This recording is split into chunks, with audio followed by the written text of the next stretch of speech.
Good evening. Watch BC Sports. Getting ready for Buford and BC tonight. I say getting ready, Christian Gokel, because we are all in wait mode. Lightning popping around the stadium, and everybody in South Georgia early season certainly knows every flash, 30 more minutes. That's a problem. The rain is a problem, not as much of a problem. Obviously, you can play in the rain, and the turf will drain well here at Memorial Stadium. But the lightning flashes, and quite frankly, the next hour and a half, 2 hours looks pretty difficult. Even if you started right now, there's a cell coming through that probably going to make you stop at some point. But the word here early is we're playing. Whether that be kickoffs at 10 o'clock, midnight, the latest we can get started, they're going to make this happen so they can get this game in, get their work in. Buford drove all this way. They'd like to play. They are not staying overnight is the word that they said. So I want to get this game in tonight, if at all possible. So a little abbreviated Barnes pregame show here. We'll be with you for the next 10 or 15 minutes until we get a clearer idea of what the window looks like. But right now we are obviously at the 7 o'clock hour. Not one Buford player, not one BC player is on the field even warming up. So that's usually a 45-minute process pregame, Christian, as you know, from special teams guys coming out, then linemen, and there was another flash again. So you have 30 more minutes just added to that. So tough one. We're going to wait it out, Christian, but I know the excitement, the build-up, the hype for this, not only from the Benedictine folks, but Buford. It was a great game last year. Came down to the literally last 40 seconds or so when Buford converted a two-point conversion. So a lot of anticipation about this one. It was a kind of bitter taste in your mouth last week. If you're BC, you lost in the last 1 second, literally. Colquitt kicked a field goal with 1 second to beat you in a game in which if you could have punched yourself in the face 15 times, that's essentially what BC did with all their penalties, unforced errors, penalty-wise after the whistle, and that was just a tough one to swallow. And Danny Britt certainly wasn't happy about that. And I think the Benedictine cadet football team they just don't play that way usually. So we're waiting. That's it. And again, both teams eager to get on the field. Really big win over Milton for Buford last week. BC, like you said, tough 3-point loss on the road at Colquitt. And this one's been circled on the calendars for everyone in the Savannah area for a couple of years now, since we knew that these games were going to be played. And I think the 1-point loss last year just kind of added to that a little bit, added to the excitement. Mother Nature not cooperating right now. As you said, another flash of lightning there, Kevin. Every time you see that, another 30 minutes. But Kevin's here. I'm here. We're going to ride this out for as long as we can. And if Jack Holland has anything to say about it, we'll be playing this one. And I think BC, you say, well, why? One, Buford didn't get the hotel rooms, but BC wants this one. If you don't play, you're down to 8 games. Yeah. And so you're talking about playing one game in a month span. And I know you don't count game week, but if you were, you could say we're going to play one game in essentially about a 5 full week span. And coaches like rest. They don't like that much rest in the middle of the season. So this is important. Win, lose, draw, whatever, that you get out there and get some quality work in and get a game in that counts tonight. Yeah, and I think for both teams, missing some guys that are going to be significant later in the season once you get to region play. But tonight, a really amazing opportunity to play against some high-level competition for BC, playing another great 6A team in Buford, and for Buford getting to come down here and play a state championship team in Benedictine. This is the kind of programs that you're trying to schedule early, because it's easy to see what kind of deficits you have when you play against these teams. Expose them now so that you can try to fill that gap. And like I said, both teams missing people. You get to put some guys out there now who it might be the first time we're calling their names, but as you get later and later into the year, they're going to be significant contributors, and now's the time to get them on the field so those aren't their first reps. Again, lightning delay. Ironically, it's not raining here at the ballpark. You can see off in the distance pretty much every direction it is raining somewhere out there, but it isn't raining at the park right now. Just the lightning is a problem. And Christian, you and I were talking, the wind is now shifted back towards us. So the clouds that went by us, if that is happening at 30,000 feet, they're going to circle and come right back at us for a second. So it's just kind of sitting on top of us here tonight as well. But Christian, before we step aside, now we got a special guest that's going to join us here on the Barnes Restaurant pregame show. 50 years of serving Savannah the best in chicken, seafood, and more. And they can handle your tailgate needs as well on a football Friday night or a college football Saturday or an NFL Sunday. Keep them in mind as well there at Barnes Restaurant. But Christian, you talked with Danny Britt earlier in the week. Obviously, that was one where he admittedly said, should have won the ball game. We did it. Take nothing away from Colquitt. they made plays that put them in situations to be successful, but you can't have that many penalties against a good team, not even an average team, and expect to win, much less on the road against a really good team. I believe BC had nearly as many penalty yards as they had yards allowed against Colquitt in that game. And you're not going to beat any team kind of playing like that, especially when you muff a punt and give up the ball inside of your own 10. You have a turnover on a fumble as well. You're not going to be good teams that way. Hopefully that's the lesson BC learned from last week. And tonight, hopefully, again, if Mother Nature cooperates, they'll get to put that to the test. Well, right now Mother Nature's angry. So we're going to wait it out. I don't know if she's angry or this is just South Georgia in August. That's true. So we've got a little bit of waiting to do, but we do have special guests here for the next little bit joining us on the Barnes pregame show. Christian will be back, and you'll see who he's chatting with, talking BC football when we return. NFL. NFL. College player. Yep. But most importantly, Benedictine. That's right. We'll come back here on the Barnes Restaurant pregame show on Watch BC Sports. Barnes Restaurant is celebrating 50 years of serving Savannah, offering these delicious, money-saving takeout specials. 20-piece hand-breaded chicken finger basket for only $19.75. 12 pieces fried or rotisserie chicken for only $19.75. And feed a large group quick with our 50-piece fried or rotisserie chicken for just $50. Call ahead for faster service or order online at barnesrestaurant.com.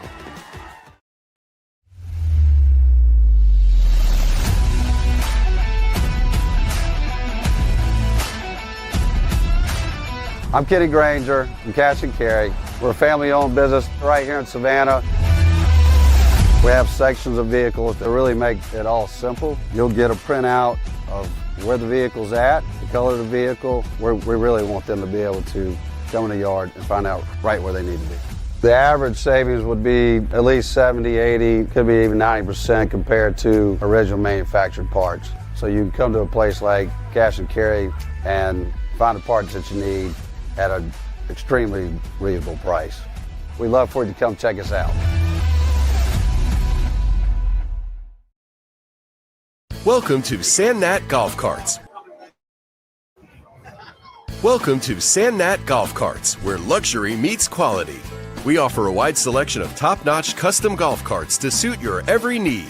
With our extensive inventory, you're sure to find the ride of your dreams. Plus, our flexible financing options make it easier than ever to drive one off the lot today. Whether you're cruising the neighborhood or joyriding with the family, Sandnat Golf Carts is here to provide exceptional service every step of the way. Visit us today to elevate your... Plan your hunting getaway and escape to experience the beauty of Mossy Pond. Our diverse property right here in Pierce County allows you to enjoy various types of hunts, including plantation-style quail, hog, pheasant, and flooded timber-style duck hunts, all within 24 hours. At the center of it all, experience scenic, rustic, beautiful, and inviting amenities like luxury lodging, our first-class pro shop, fine dining, and the perfect event space.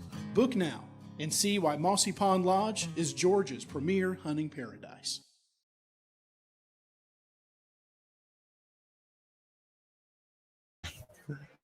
Welcome back into a rainy Memorial Stadium. Christian Gokel, glad to have you alongside again. If you're just now joining us, we are hoping to play football tonight, but lightning in the area is continuing to delay it every 30 minutes, just a little bit further. We just had one a couple of minutes ago, so not going to start on time tonight, but we're going to be with you the whole time, hoping to play this one this evening and just talking to leadership in the administration. They're going to push this one as far as they can to make sure they end up playing this one tonight because we know Buford's got a long drive back up to Northwest Atlanta. But joining us on the show, a guy who I think whether you're a Buford fan or you're a Benedictine fan or just a football fan in general, probably know his name or you've seen him play football before. Career in the NFL, was a defensive lineman for the Georgia Bulldogs, and like I said before the break, maybe most importantly, a Benedictine cadet. I'm not going to say how far back in the day, but back in the day, Benedictine cadet getting after it. Josh Mallard, good friend of the program, joining us here. Josh, what's the longest you've waited to play a football game before? We waited overnight before, but listen, I think the longer this game goes on before it starts, the better odds are for BC. Yep. I think this is the environment we want. We want it nasty. Yeah. I know the defense wants it nasty. I think, last week, tons of penalty yards, but you take away penalty yards, and I think the defense played great. If they play great tonight and eliminate the penalty yards, and we got this weather behind us, I think it's looking good. Well, let's start there. Line of scrimmage. That's how I watch football. As I know, some people watch the quarterback, some people watch the receivers. I can usually tell within the first couple of drives which team's going to win because you just kind of watch the line of scrimmage. And this one, kind of a dream for a line of scrimmage guy. Buford, ton of commits, guys on both sides of the ball committed to Georgia. But for BC, a team that you're very familiar with, Cam Cody, anytime a defensive lineman commits to Clemson, you know they're pretty good. LaDainian Guyton, the junior on the edge, #1 ranked edge player in the country. Just from your observation so far on those guys and just BC's line as a whole, what have you seen? First of all, I mean, these guys dream scholarships, right? They're dream scholarships. This is a dream game for a guy like that. Yeah. I'm just telling you, like when I played, this is the game you are thinking about all day. When you're putting swim moves on the goalpost at practice, when coaches are looking at you with that look, that you have to perform today. We're counting on you. This is that type of game. This is the type of game that, listen, if BC wins state championship year, it's going to be great. Right. They win this game, they're going to be talking about it for 20 or 30 years. This is the game that their friends are going to bring up at their reunions if they can win this type of game. And let's talk about it. I know, again, you played in the SEC, you played big-time high school football, you played in the NFL. The road trip playing against a nationally ranked team in Colquitt, tough loss there, brutal just in terms of how physical both teams were with each other. I think both teams are playing with their third or fourth running back by the end of the game. 6 days later, you're sitting there last night having to get ready for this one with Buford coming to town, top 10 nationally. I'm sure you've had that kind of turnaround before. Mentally, what's that like having to get up again 2 weeks in a row? Well, I think if they would have got just beat last week, right, it would have been a different mentality. I think this is the type of mentality where you were pushed down, you know that you're going to win, you just got to get back up, and you got to fight. And these guys, after they saw what they can do to that type of team, I think their confidence level is sky high even after a loss. And again, Josh Mallard joining us, former NFL, Georgia defensive lineman, and a BC cadet. Looking at big games when it comes down to it from the line of scrimmage and out from there, what have been some common denominators you've seen when you come out on the winning side of those games? Well, these guys, these defensive linemen, they have an opportunity to just take over the game. I don't want to say it's team me, all that. It's not all about those guys, but those guys could literally win this game. That quarterback is going to want to throw the ball. Right. He's got a great name. His dad's in the stand. He was an all-pro. I know that for a fact. I played against him. He wants to throw 6 touchdowns tonight. Yeah. And if I'm a defensive lineman, my goal is to make sure he doesn't even get one pass off. Yeah. And I think the guys that we have can do that. And maybe something a little bit different that this team doesn't necessarily see all the time is they're going to run some single back formations where they're under center. For a guy like Cam Cody playing that nose, what does that allow him to do? Listen, he's better than I was. I'll go ahead and say that. But the closer a guy like he or me is to the ball, the better. If that center is willing to line up underneath, the quarterback's willing to line up underneath the center, to me, that's just a test. Yeah. They're saying to me, they're saying to Cody, there's nothing you can do. If I'm a foot away from that quarterback before he gets the ball, that is a dream scenario. I don't care what level of football you're on. If you're a defensive lineman that can get off the ball, that has a scholarship to Clemson, right? I want to see him in the backfield every single play. Now, as a BC cadet, just kind of taking the 1,000-foot view here, Danny Britt, since he's took over, they put in the AJC, they had him ranked as the 4th most important hire in Georgia high school football history, period. And just winning the state championships, but more consistently, deep runs into the playoffs every year, a state relevant, becoming a nationally relevant name. When you kind of look over what the past decade's been like for BC football, what are some kind of takeaways that you feel as an alum? Well, first of all, it didn't start with him, right? Right. I had Coach Tom Brackett, who was an excellent coach. Very similar. Yeah. Very similar personalities, both like to win. I was very, very lucky to have him, and BC was very lucky to have Tom Brackett. Very similar. He handed off a team that, was on the uprise, and what Coach has done here has just been, amazing. And, you could take that same thing to University of Georgia. Kirby Smart, he's an unbelievable coach. He's great.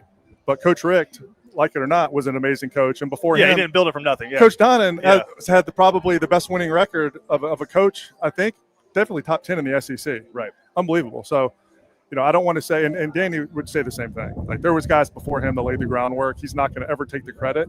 But, we're sitting here saying that he has definitely been an amazing hire for Benedictine, and without him, I don't think we'd have all these state championships. And again, you kind of hear the wind blowing now, a little bit, some rain coming down on the stadium. If you're just joining us, we're in a lightning delay. Some of the remnants from Hurricane Aaron just kind of sitting right off the coast here. And for those of you from Buford coming down, apologize, but this is just kind of what it's like. I don't remember the last time we played a season where we didn't have some kind of delay, but just August through September, that's hurricane season. It is. And I'll tell you what, the weather right now, is this not a dream if it could stay like this? Yeah, if the lightning would just stop, this is perfect. I Because mean, usually it's about 90 and 100% humidity, and sand gnats just chewing you up on the sideline. that quarterback could throw a 40-yard pass that gets caught in the wind and just floats Oh, yeah. to a defensive back. I mean, this is perfect. Some bias over here for the defense. But, Josh, tell us a little bit about what you got going on. It's hard to drive in any direction outside of the Benedictine campus and not run into something that you're working on right now. Just catch us up a little bit. Well, we have a pharmacy, Savannah RX. We're a small mom-and-pop pharmacy. We like to just give back to the community whenever we can. And all of our companies, listen, we're not here. We're entrepreneurs. Y'all want to make money, but that's not our top priority. Our top priority is to hire a lot of people and provide an amazing service. We have racked wood, so kiln-dried firewood. We'll start delivering next month. That's something we started last year. It's rackedwood.com, and it's a great product that we deliver wood directly to your front steps. So something close to me, something we had here in Savannah 30 years ago that we haven't had is a sports card shop, baseball card shop, if you will. So we decided to open one of those. We open up in 3 weeks. We'll have our grand opening, and I don't think I've been more excited for a new business than our sports card business. Again, just a ton of stuff going on. And Josh, a huge contributor to BC and a lover, I know, of football. So sticking around, watching this, and we need a prediction before we let you get out of here. If it gets played tonight, if conditions kind of stay the same, hopefully no lightning, how do you think this one plays out? I don't want to get a track meet. That's what we don't want to have. I'd love to see a 14-13 game, a 24-17 type game. Yeah. I think if BC can just come out and stop them 2 or 3 times in a row, they're going to know that they can compete with these guys. Well, tell everybody where they can find you if they need to get a hold of you. You can find me at fluentpayments.com, SavannahRx.com, rackedwood.com, or 912cars.com. Josh, we appreciate the time. Thank you. And hopefully you get to play this one tonight. I appreciate it. Again, we'll be right back. Kevin Thomas is going to come back on, and we might go into a little bit of a break here as we wait for some of this storm to die down. But again, if this one gets played tonight, we'll be here to bring it to you live from Memorial Stadium. Barnes Restaurant is celebrating 50 years of serving Savannah, offering these delicious, money-saving takeout specials. 20-piece hand-breaded chicken finger basket for only $19.75. 12 pieces fried or rotisserie chicken for only $19.75. And feed a large group quick with our 50-piece fried or rotisserie chicken for just $50. Call ahead for faster service or order online at barnesrestaurant.com.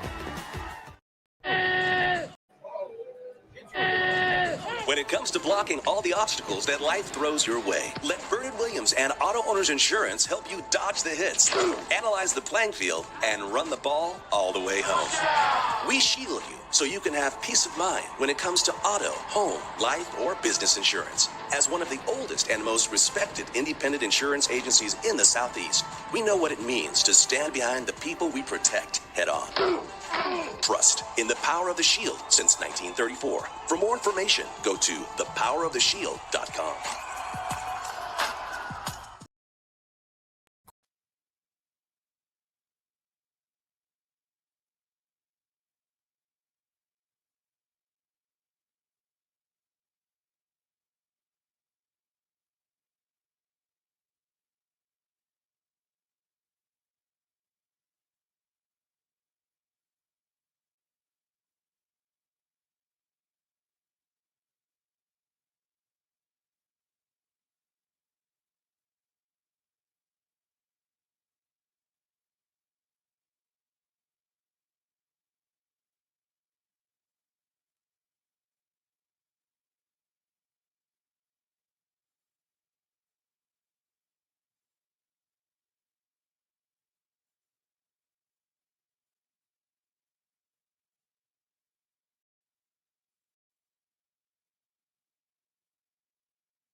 Hey, welcome back here to Memorial Stadium. Kevin Thomas here with you. A quick update.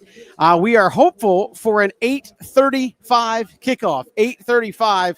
It is still raining very heavily here at the ballpark, and that looks like that's going to be the case for the foreseeable future. But the Lightning has kind of moved out of the area, so they just had a meeting with the coaches from Buford and Benedictine, and they are shooting, and that was the word we got, shooting for an 8:35 scheduled kickoff here tonight at Memorial Stadium. So bear with us. Was that just a lightning flash just now that went off behind me? So we may have to push that back a little bit, but 8:35 shooting for. We'll come back at 8:25 and give you the Barnes Restaurant pregame show. Maybe a little bit before that. If there's another update, we'll hop on and let you know. But right now we're shooting for an 8:35 kickoff from Memorial Stadium. Just for the record, no players have emerged from either locker room. No fans in the stadium at this point, as during the lightning delay, they have cleaned out the stadium. So at this point, still going to be a little bit of a minute. It is raining heavily here at the ballpark, but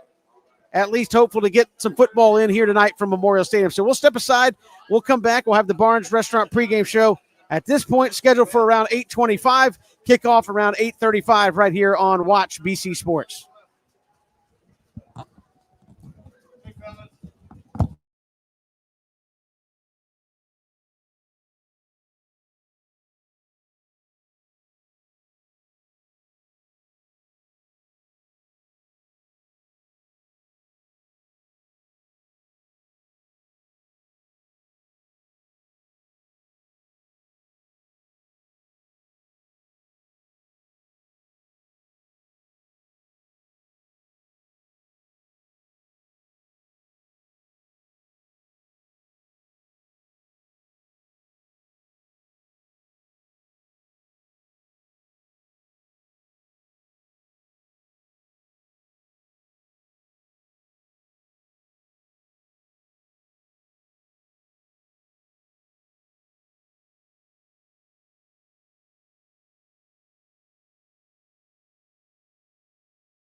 the raining, but the teams are on the field. So we are looking forward to having some football tonight. We are fingers crossed, no more flashy stuff in the sky here in the Savannah area. We can get this game in. Christian Gokel.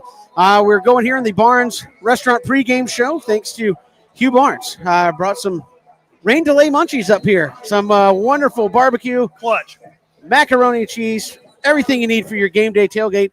And, of course, right there in the heart of Savannah, as they have been for 50 years. Christian, keys real quick as we're about 10 minutes away. We'll come back, have some more of the pregame show, but it's rainy.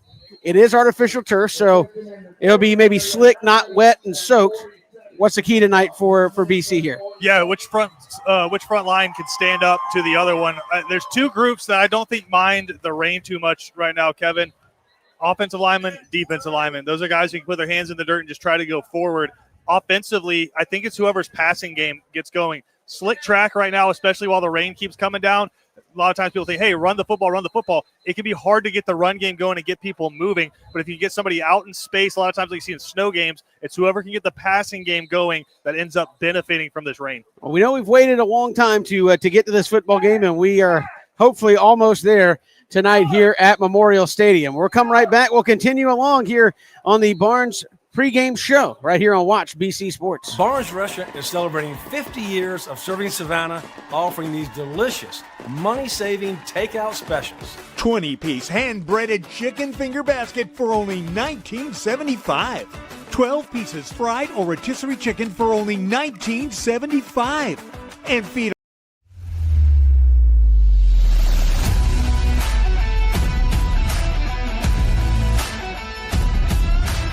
I'm Kenny Granger from Cash and Carry. We're a family-owned business right here in Savannah. We have sections of vehicles that really make it all simple. You'll get a printout of where the vehicle's at, the color of the vehicle. We really want them to be able to come in the yard and find out right where they need to be. The average savings would be at least 70, 80, could be even 90% compared to original manufactured parts. So you can come to a place like Cash and Carry and find the parts that you need at an extremely reasonable price. We'd love for you to come check us out. Criminal defense, family law, child custody, DUI, and divorce. When so much is on the line, you need expert legal representation. The one to call is Savannah's own Jonathan V. Dunn, PC, attorney at law. Voted the Thomson Reuters super lawyer consecutively since 2023 and an Avo top attorney rating of 9.7. You can count on Jonathan V. Dunn to leave no stone unturned to deliver the justice you seek. Contact 912-200-9352 or online at jvdattorney.com. BC Brothers Moving is Savannah's most trusted moving service. From residential to commercial to packing supplies, BC Brothers does it all. Let BC Brothers' energetic, trustworthy team wrap it, pack it, and move it for you. Check out BC Brothers online at bcbrothersmoving.com or give them a like on Facebook. Welcome back here. Watch BC Sports, the Barnes Restaurant pregame show celebrating 50 years. We are here with Hugh Barnes, former cadet. We're waiting out the rain, and as you said, it's all about 50 at Barnes. You gave us some chicken fingers, barbecue, mac and cheese. You even fed the wolves while we were here. But talk about everything 50. Well, you want to feed the wolves before you jump on them. That's right. That's the whole idea here. We're 50 years old this year, and we got some great specials going on. 50 chicken fingers, $50. 50 pieces of fried chicken, $50. 5 pounds of barbecue, $50. All about 50. That sounds like a tailgate plate waiting to happen there. And talk about just being in the Savannah area 50 years and obviously all the folks you've served in the community, just what you guys do on a daily basis there. Well, we've been around 50 years. My dad started it. We like helping out in the community. Try to volunteer, provide some food for different organizations. And, it's all about 50. I graduated 45 years ago. Okay. But 50 is where it's at. We made it, and we're still going strong. Well, you played at BC. Talk about tonight and just seeing this program where it's at now, and certainly one of the top teams in the country and the state coming in here to Savannah and playing a football game. We played some good teams during my years. Valdosta, Warner Robins, Lowndes County, but I don't think any of them were as good as these guys, and I'm glad we didn't play these kind of guys. we did okay, but It was tough. Yeah. And again, I talk about this all the time when we get to interview former players, is just that brotherhood aspect of the program. It's like you play here, man. It's like everybody that's ever played here has got your back, and it's a part of that family. Yeah, it's part of the family. You look backwards on the history, but you also look forward on everything happening now and where it's going. It's fantastic. I mean, they're so much more advanced than we were. It was like a hobby for us. Absolutely. This is a real deal here. Hugh Barnes, our guest here on the Barnes pregame show kickoff. When we come back, Hugh, thanks so much. It's all about 50 at Barnes. Hit them up. College football's back tomorrow. You need to get the barbecue ready to go. Hugh, Tailgate specials. That's right. Hugh Barnes, thanks so much for coming right back with kickoff here on Watch BC Sports. Barnes Restaurant is celebrating 50 years of serving Savannah, offering these delicious, money-saving takeout specials. 20-piece hand-breaded chicken finger basket for only $19.75. 12 pieces fried or rotisserie chicken for only $19.75. And feed a large group quick with our 50-piece fried or rotisserie chicken for just $50. Call ahead for faster service or order online at barnesrestaurant.com.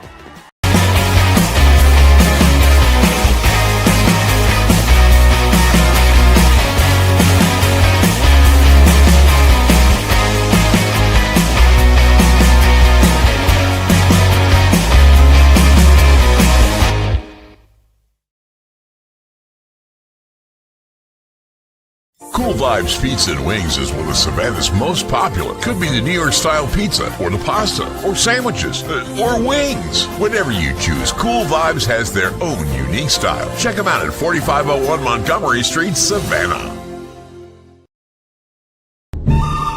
Dead or alive, we want your car.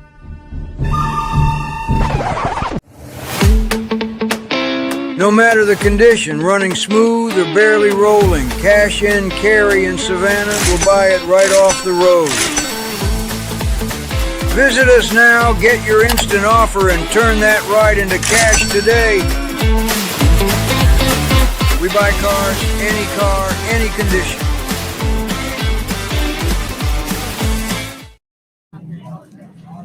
Welcome back here to Memorial Stadium. I don't know if it's showing necessarily on your screen there, but it is still raining pretty good here at Memorial Stadium. I'm Kevin Thomas, Christian Gokel joining us alongside here tonight. Christian, it's raining, and a lot of folks in the chat during the rain delay are like, why are you playing this game? Well, I understand it's a non-region game, but you and I were talking. If BC doesn't play tonight, you have one game in 5 weeks because you played last week. You wouldn't play tonight. You play at Burt County next week, then have 2 consecutive off weeks, and then you would play Westminster. So you would have a long time in between football contests if you didn't play. That's why they were wanting to wait as long as humanly possible.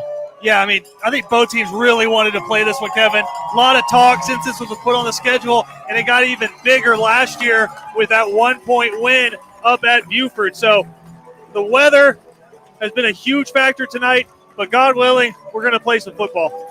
Jaden Houston, Wyatt Estabrook, Bennett Conaway, and looks like, is that Larson Little, your captains tonight for BC, out there midfield with the Wolves. And Christian, again, wet, but again, not like you were playing at Old Memorial Stadium, which was grass, and it could be nasty and sloppy out there. This should still hold up pretty well, obviously, even though it's raining pretty hard.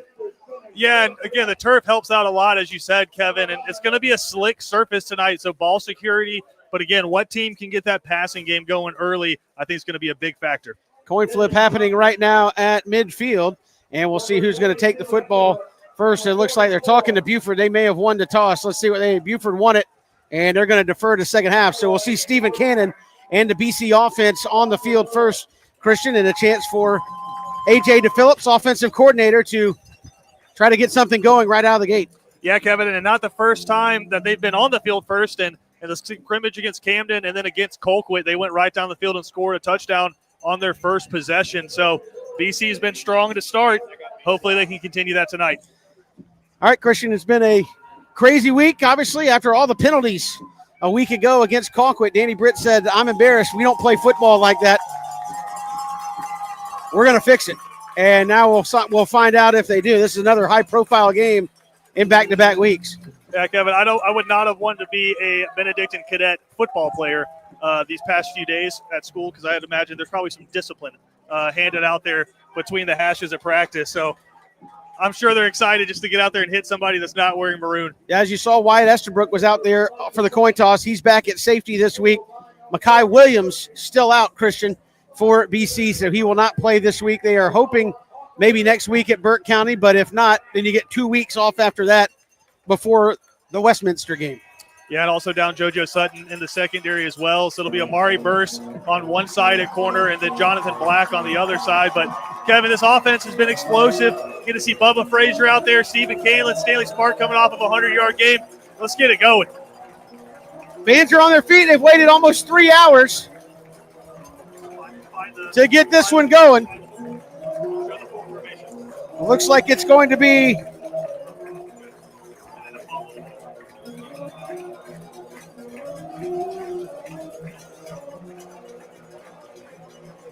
Andrew Ivanika to kick it here for Buford.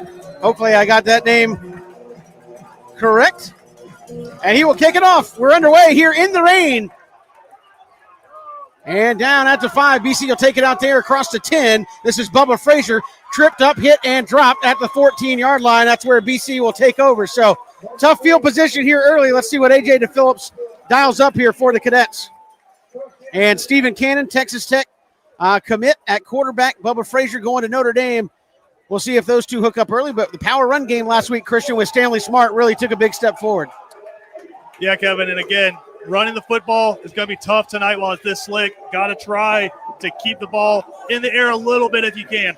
So Bubba Frazier will be top of your screen.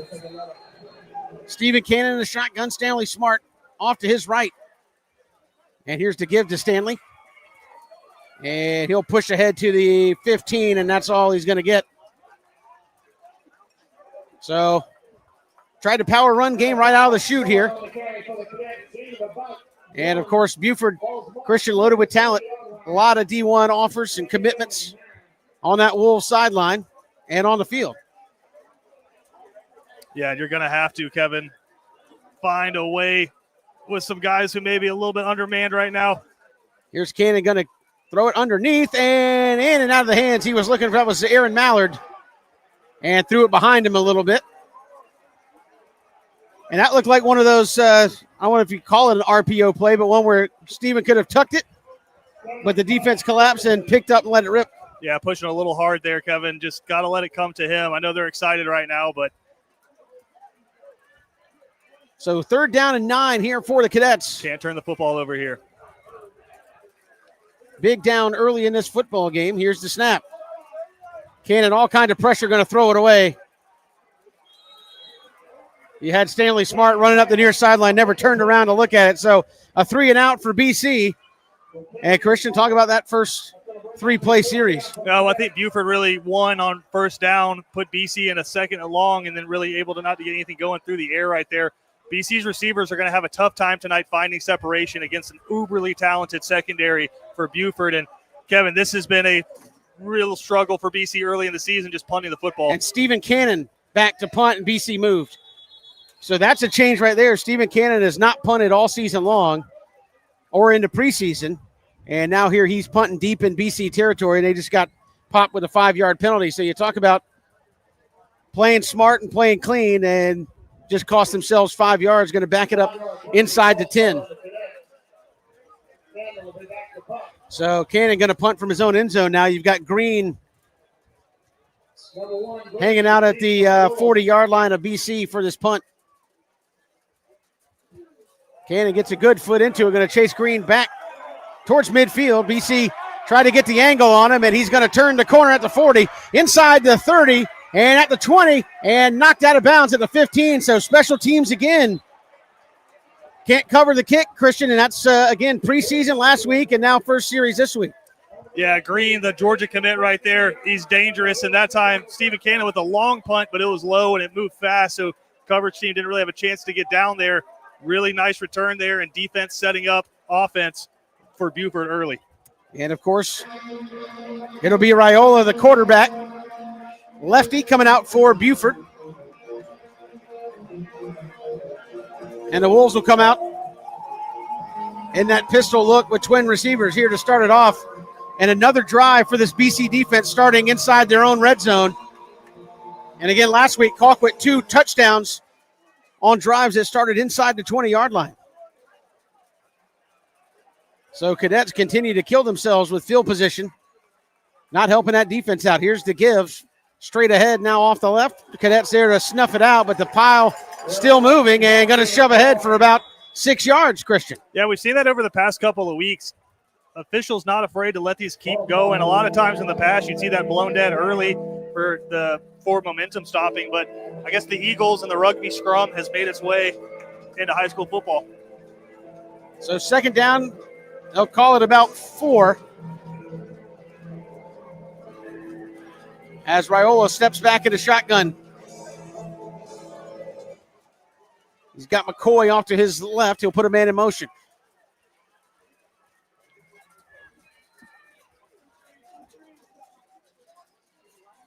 The snap and the flip inside. Coming here to the near side. Buford has it blocked well. That's a touchdown. Tackled at the 1-yard line and drug into the end zone. And Buford on the board. And Christian, just like last week, you give up a defensive touchdown on less than 20 yards, and you're behind early. Yeah, Kevin, at that time, just a really good job of blocking by Buford. BC safety got kind of caught up in the wash there. I think it was Wyatt Esterbrook trying to come down, and that was just real easy for Buford. Yeah, McCoy could have just taken his time walking on in there as blocked so nice.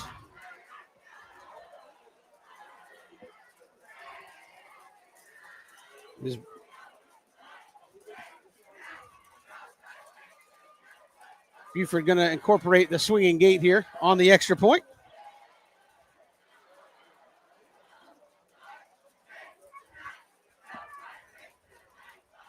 So couple of plays and a touchdown. 3 plays and a touchdown for Buford. Point after is right through there and good. 7-0. 9:40 to go here in the first. This is Watch BC Sports. When it comes to blocking all the obstacles that life throws your way, let Bernard Williams and Auto Owners Insurance help you dodge the hits, analyze the playing field, and run the ball all the way home. We shield you so you can have peace of mind when it comes to auto, home, life, or business insurance. As one of the oldest and most respected independent insurance agencies in the Southeast, we know what it means to stand behind the people we protect head on. Trust in the power of the Shield since 1934. For more information, go to thepoweroftheshield.com. Welcome back here to Memorial Stadium. BC football presented by Cash and Carry here in 2025. Cadets down early, 7-0 to the Wolves, but another short field situation has cost the Cadets again. And Christian, doesn't matter how good defensively you feel you are, when it's 1st and 10 from your 15, 1st and 10 from your 5 like it was last week, there's only so much you can do if you keep playing like that. Here's a pooch kick trying to catch BC sleeping, and it goes out of bounds. That was very close to disaster. And the Cadets will get great field position off the pooch kick. Yeah, Kevin, and that time trying to catch BC sleeping a little bit, and they almost did. Fortunate that ball rolls out of bounds. So Cadets got to settle down here. 3 plays and out, another special teams miscue trying to cover the kick, and a short yardage touchdown allowed again. And for those watching at home, we appreciate your patience with any technical difficulties we have. We're kind of battling the elements the same way the teams are. But we're doing our best to bring you this one. So here we go, 1st and 10 from the 40. And Cadets will try drive number 2 here. And Cannon will give on the end around. This is Mallard. He's tackled in the backfield, and he's going to lose 6 yards, wrapped up by Dion Miller. And so Cadets going the wrong way here. Yeah, right now, East and West not really working for the Cadets, just amazing team speed. And you saw it last week when they played Milton. When Milton was able to move the football, and it wasn't a whole lot, they hit one shot play with a backup quarterback, and the rest of it was just pounding the football with a big rushing quarterback. BC's going to have to find something that works in a hurry. So 2nd down and long here for the Cadets. Fumbled snap by Cannon, lost the football, and thankfully Stanley Smart falls on it back at the 25. So going from bad to worse here, I should say, in the raindrops, and your A.J. to Phillips, 3rd and 20. Ain't got a whole lot in the bag for that in the rain. No, and you wonder how much BC likes to do a lot of misdirection with the ball after they take the snap, fakes, pump fakes, just kind of mesh point stuff, and you wonder how much of that they're going to be able to do tonight just with the way the ball is and the conditions. So 3rd and Durin to go for BC here. And they're just going to do a delayed handoff to Stanley Smart. He'll get it back to the 29, and BC going to have to punt the football again. So, again, Christian, you talk about the offensive line. Everybody's new from a year ago with the exception of Karan Hall, but he was injured on the first drive of the first game a season ago and missed the rest of the year. So, essentially a new offensive lineman. Right now, they're getting really tested really by 3-4 guys of Buford, and that's it. Yeah, I mean, Buford's one of the teams in the state that feels like they can just play their front 4 and send the rest of the back 7 back and let them play coverage and get consistent pressure. Another good punt by Cannon. This one's going to hit and take a BC roll inside the 10 and in a checkup, no, in the end zone. A 71-yard punt by Stephen Cannon, but that'll get BC out of the shadow of their own goal line here in the first quarter. I think if you told Danny Britt, hey, after this punt, the ball's going to be on the 20, he's going to take that. Yeah, 100%. 7:39 to go as Buford will take over on their second drive. Going to have to go a little farther this time, Christian. And what do we have? I see. Please, God, not a personal foul. Are they sending the teams to the locker room? Oh, no. I saw Jack Holland on the field, and I was like, this can't be good. So now here's a lightning delay with 7:39 to go. Cadets have had it twice. Buford has had it once. And they're going to clear everybody out of here. And, Christian, this is where it gets interesting. We haven't talked about this up until this point. We were going to try to work it in if it came into play. Well, now it's into play. We talked with Jack Holland, athletic director at Benedictine. He said, hey, in talking with everybody, which is when you make these decisions, it's the committee of coaches and ADs. And he said, obviously a long drive for Buford. The AD from Buford said, if we start after 10 o'clock, we're not going to play. So obviously that was the case there. We did get started. Now with this delay, we're going to be post 10 o'clock after 30 minutes. Now that you started, though, does that change the discussion, even though you only played basically a couple of series? You want to say that. The competitors want to say that. The fans want to say, hey, we're going to play this one out. But the reality is you don't want these guys going from warm to sitting for 30 minutes, warm, sitting for 30 minutes. There's too many injury risks. And, again, if this was a region game, you have to do everything you can to play the game. But the fact that this is a non-region game kind of lends itself to this one might get called. But you're kind of praying that the Lightning holds off, but just the way it is, and we apologize. But yeah.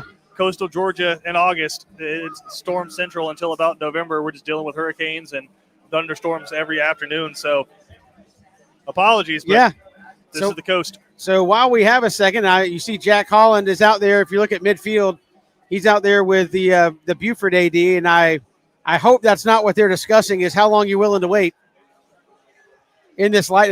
You see someone showing him the radar right now, Christian, and I think that's the discussion they're having. Here's what it looks like.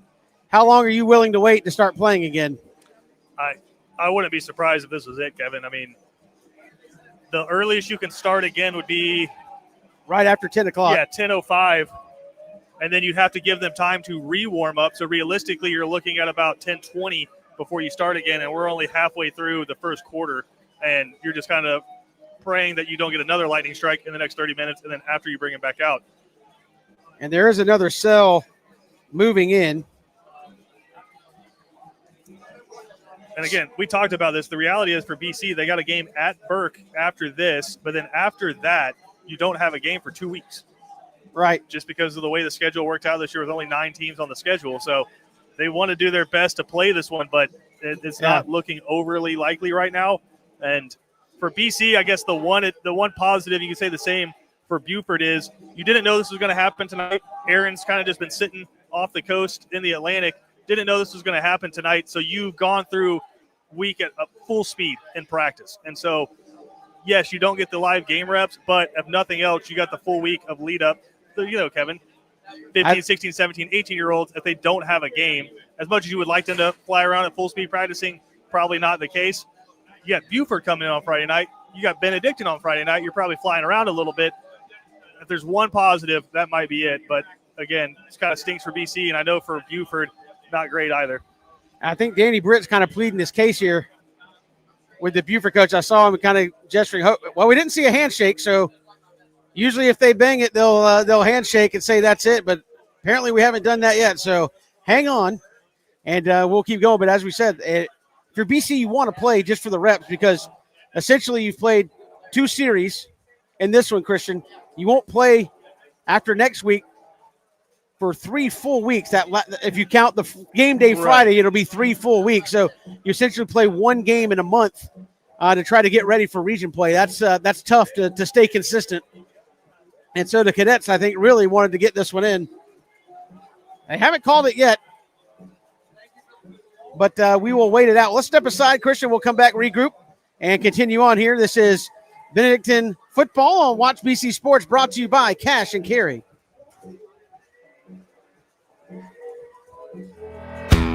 Want to make some extra cash just by sitting on your couch? At Cash and Carry in Savannah, Georgia, we buy any car, no matter the condition, and take it right off the road. Just visit the link, enter your car details, and get an instant offer. Cash and Carry, turning cars into cash without leaving your couch.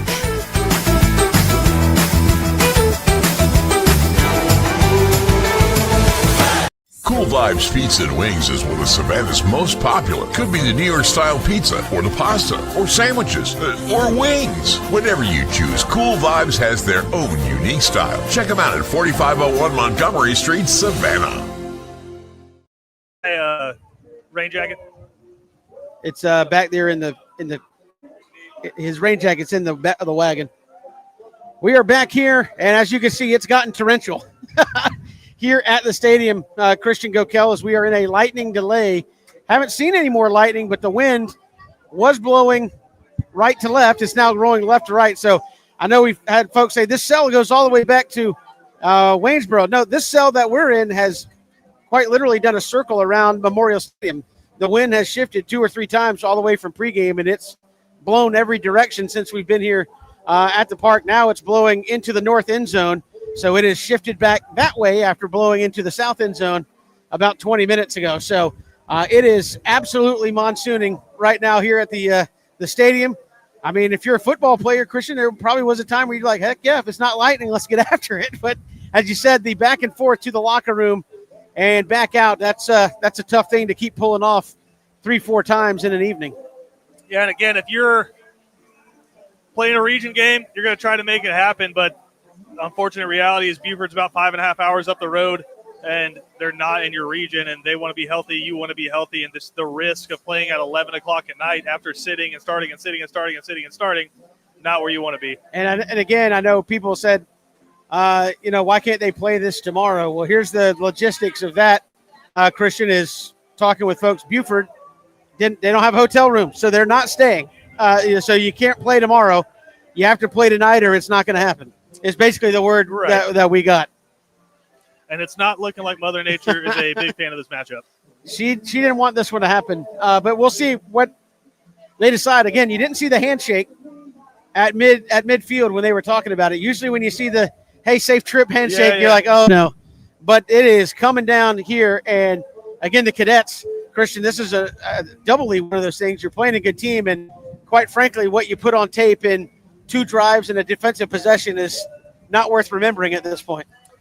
No, and again, not BC's best foot forward. I know the Buford fans remember the game from last year. That was a really close one. I think BC went down 2 scores, came back, evened it up, took the lead at the end, then Buford goes down, potentially could tie it, but decided to go for 2 and ends up winning that game. So I think 2 teams that are really excited to play each other, but Buford definitely the team that came out ready to rock and roll tonight. BC very much looked like they were on their heels early in this one. But again, I think Buford probably made the right call. Win the coin toss, kick it. You're in really crappy conditions. Probably going to end up getting the ball in good territory after your defense makes a stop. And they go out, get a 3 and out, great kick return, and then 2 plays later, bang, you're in the end zone. So, couldn't have drawn it up any better if you were Buford. But for BC, I think one game and a quarter of a quarter into the season, special teams are a major concern. And you can see they made a switch personnel-wise. Stephen Cannon punting. And, again, 2 pretty good kicks, but much like week 1, had very much trouble covering said kicks, Christian Gokel. And, again, we got a certified frog strangler going on here at the stadium right now. I don't think I've heard that one before. And once they went to the locker room, it was like it just started harder. So we'll see if this can blow out of here. I haven't seen the Lightning, but as you said, it's going to be at least till the top of the hour before they're able to go here in this one. But for the Cadets, Christian, as you said, last week was a good test. You came up literally one play short despite all your flaws.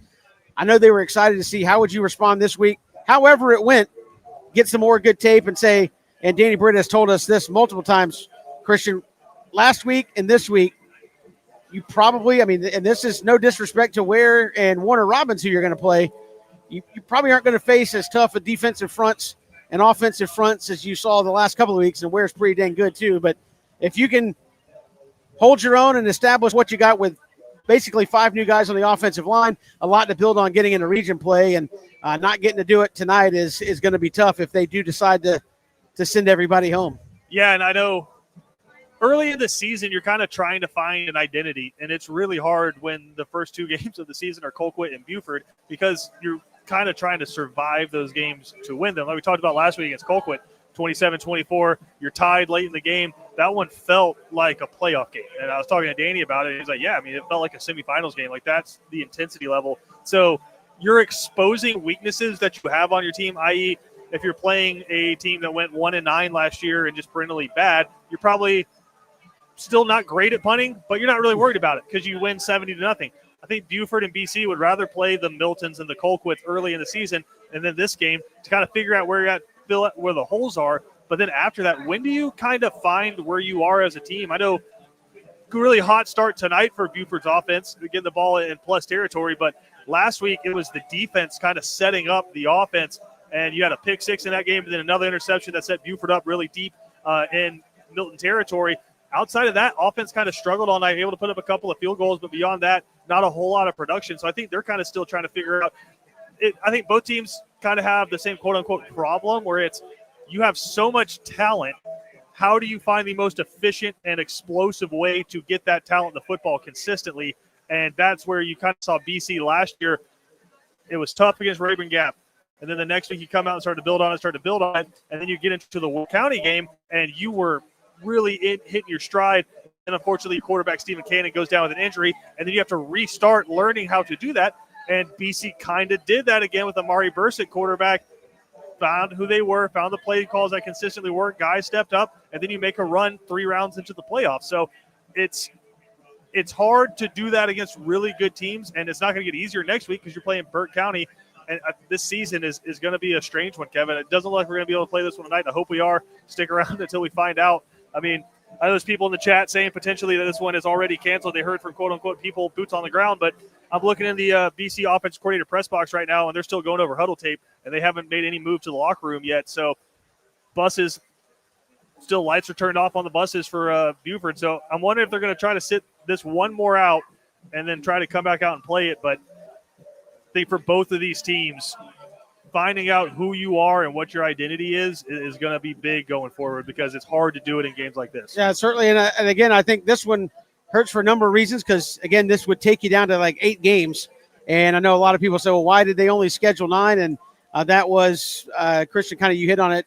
Coach Britt said, look, I could get a 10th game, but if it's somebody we're going to beat 56-3, then we're not going to find out anything about ourselves in that game. And that's not who we want to be as a program, where we're at as a program.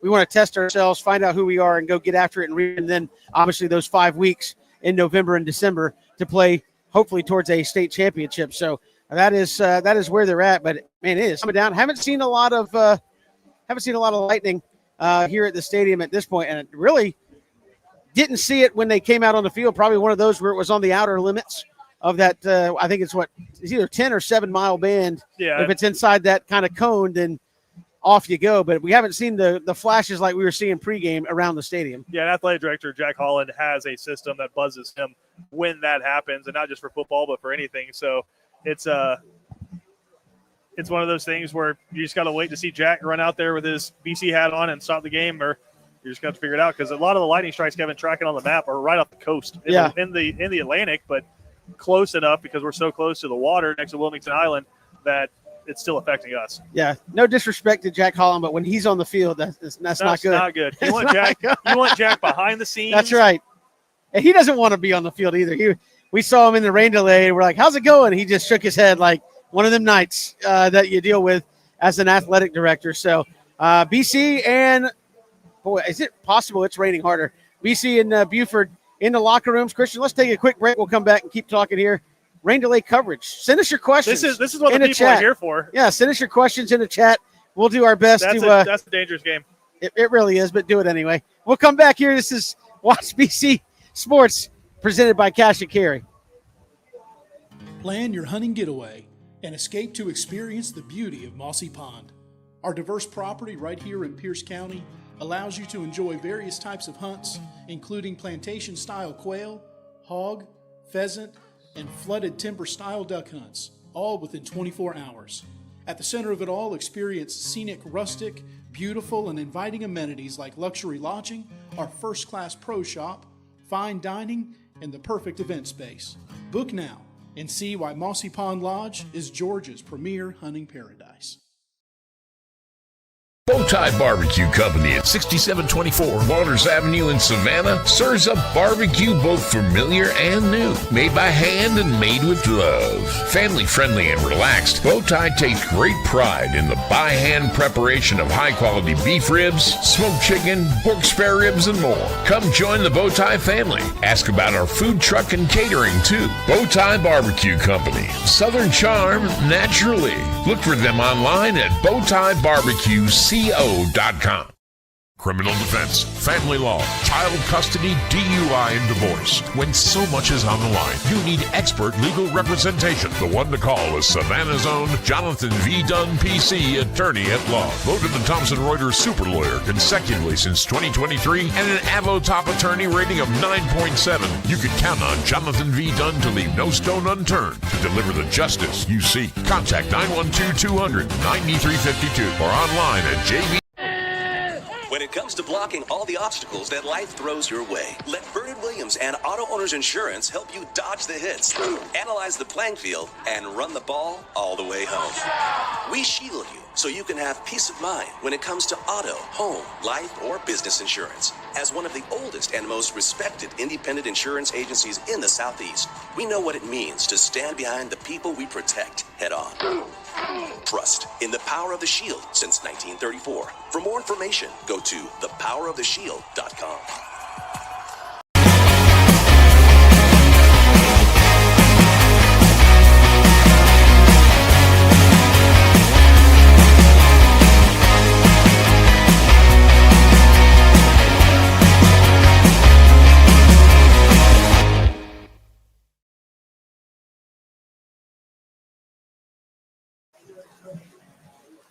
Welcome back to the Memorial Stadium Fishing Resort and Outfitters here. I think I could catch a little largemouth bass here in row 17. Right there, it's getting a little deep. But it is coming down here. Needless to say, teams are in the locker room because of a lightning delay, not because of all this rain. And, Christian, this would be one that we're going to see if they actually can get it in here tonight. And trying to look in there. Still see BC players. You can kind of peek through a window into that locker room and see they've still got the pads and stuff on. So I think when they were meeting at midfield, you could see kind of Danny Britt adamant. I think he was like, come on, man, just wait 30 minutes. I think he really wants to play this game. And, again, it's because if you don't play tonight, you have one game, 2 more off weeks, and then obviously your game week gets you to the next Friday. You'd play essentially 2 games in 5 weeks. And if you take this week off, it'd be 2 games in 6 weeks. So a lot of off time for BC, not really getting to play if they don't get this one in tonight. So I think Coach Britt wants him to stay. Obviously, Buford's going, bro, we got 5.5 hours on a bus. That's the key. A nice bus, but it's still a long ride to get back to Buford tonight. And that is one of the things we talked with Jack Holland during the rain delay was like they were willing to stay and get it started. How long were they willing to wait? They said if we hadn't started by 10, Buford was going to say we're going to go home. Yeah. We started by 10 and stopped we didn't even quite get 5 minutes done. So now the question is, how long will Buford be willing to stay and wait this out to try to get the ball game going again? I think this is probably the one. And if it pops again, that might be it. And, again, looking over, Buford still got coaches on their sideline underneath tents hanging out. And, like you said, the players haven't taken their pads off as of yet. So looks like they're going to try to give it another go here.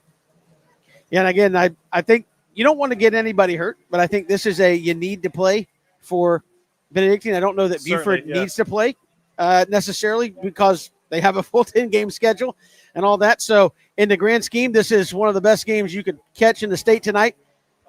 But it's not the end-all, be-all for either one of these teams at the end of the night as far as what their season goals are in front of them. No, both teams have postseason aspirations, and again, this is kind of a step on that journey. Region play, when it really starts to matter, Buford up in Atlanta and that metro Atlanta area playing in a really talented region, BC playing from basically Macon down to Savannah, a little trip over to Waycross in there as well. So two teams that have state championship as that final goal at the end of the season right here, and they want to play this game. And credit to Coach Appling, I think, for sticking this one out as long as you have. I know, Kevin, not going to name names, but there have been coaches in the past who have been like, yeah, we'll call that one. I think was it Westminster a few years ago? It was one delay, and they were like, "Nope, we're out." And I think we stopped that game at halftime, if I'm not mistaken. Are we getting good questions in the chat there, Christian? Or no? Somebody said answer our questions. I saw that, but I don't know if it was a good question or not. So I'm reading way across the. Hold on, we gotta scroll back. JJ asked a question. I thought I saw somebody asking about Fortnite. Is that where we're delving into? Re-ask the question because I'm not seeing a question in there. Not a big Fortnite guy. Catch me on some Battlefield or some DayZ. It has not been called. People say the lightning has stopped. It has as of now, but we got to wait 30 minutes from the last one. Is Stefan good at Fortnite? I couldn't tell you. With a name like Stefan, I might have so. Can he hit the orange crush? Is that still a thing? Kevin, we got W's. We got W's in the chat, so that's good. Hopefully, we don't have F's in the chat for the game. Yeah, hopefully not. So, Christian, as you wait it out here, obviously the offense a little clunky tonight. Are we getting owned in the chat? What is happening? I'm not commenting on some of those. Okay. So from the offense so far, obviously offensive line had a big task tonight. Two series really didn't move the football, and the run game was tough. What was it? Yeah, what was the official stats here? Dennis, negative rushing and no passing? 15. There we go. There you go. Beaver's got 15 yards of rushing. Dennis Knight, Savannah Morning News. One drive, 15 yards for Buford, and a touchdown. He didn't miss a thing. What do we got here? More. Oh, you want to get it? Okay. I'm posing for pictures, trying to. You need to turn around. This is unbelievable, yes. Kevin, in the sense that I don't know how baseball announcers do this. Yeah. During the rain delay. Yeah. Well, actually, I'll say this: they don't. They turn on if you watch the old Braves podcast before it got moved off into valleys, it was just they would play an old documentary. Unfortunately, we don't have any old documentaries. What is your favorite song? Question, Kevin. What's your favorite song? Ooh, mine? Yeah, favorite song. Like all time? Yeah. Oh, geez. At least there's nothing to choose from. Kevin, for those of you who don't know, can shred a guitar. But anyways, I was saying. No, you can shred a guitar. I would not use shred at all, but you can carry a tune. Yeah. Favorite song would probably, honestly, I like country and southern rock. I would say it's probably a Leonard Skinner song, but not one of the ones that everybody plays. Like "Give Me Back My Bullets" or something is good. That's a good song. That's a good one. I actually got recognized. I told you this. I might as well share on the chat. I got recognized. I was out at a concert last night here in Savannah. It was Dierks Bentley and Zach Top last night, and we're leaving. And somebody slaps me on the shoulder and goes, "Big game tomorrow night." I'm wearing an Atlanta Braves hat. I'm like, the Braves haven't played a big game since April. Yeah. Like what? Fair. And I'm like, looking, he's like, yeah, man, BC and Buford. I'm class of 21. He goes, I know who. He goes, he said this to my face. He goes, I know who you are. I'm like, oh, awesome. I appreciate it. And he goes, all right, Christian, we'll see. I'm like, oh, that hurt my soul. That just means that hurt my soul. You're really good looking, Kevin. That's all I can take. No, I'll put you Who on. should be more offended by that, you or me? No, that just means you're good looking. Favorite song? I'll put you on. We're going to go the Bird Hunters by the Turnpike Troubadours. Check it out if you haven't listened to it before. All right, Kev, we got more questions. They want to talk about the run game from the Colquitt game. Just kind of, for those who didn't get to see the first game, just kind of some takeaways on the run game. I thought the run game, it was interesting. We've seen it, and I don't know that in this, can I call it the QB era of Benedictine football, where you had Holden Gardner, Luke Cromenhawk, and now Stephen Cannon. You had so much speed. I think people would say, where was the power run game last week? I think it was a personnel decision to power run the football, and you brought in Cam Cody and some other guys, LaDamian Guyton, and you just lined up against a big physical team and said, we're going to cram it down your throat. And you stayed dedicated to that, and it worked. I questioned some – I'm not going to question. I'm saying most of the run game is done out of the five-man front because you're in that flex bone or you're out of the four wide in a shotgun. So if you don't get hat on hat with the five guys up front, it's hard to open up lanes. And then the side to side, obviously, I think we only saw it once tonight. So I mean that one got blown up, but haven't really seen it. But the counters and misdirections worked well against Colquitt. But when they lined up and said we're going to go 7v7 and just punch you in the face, it worked really well.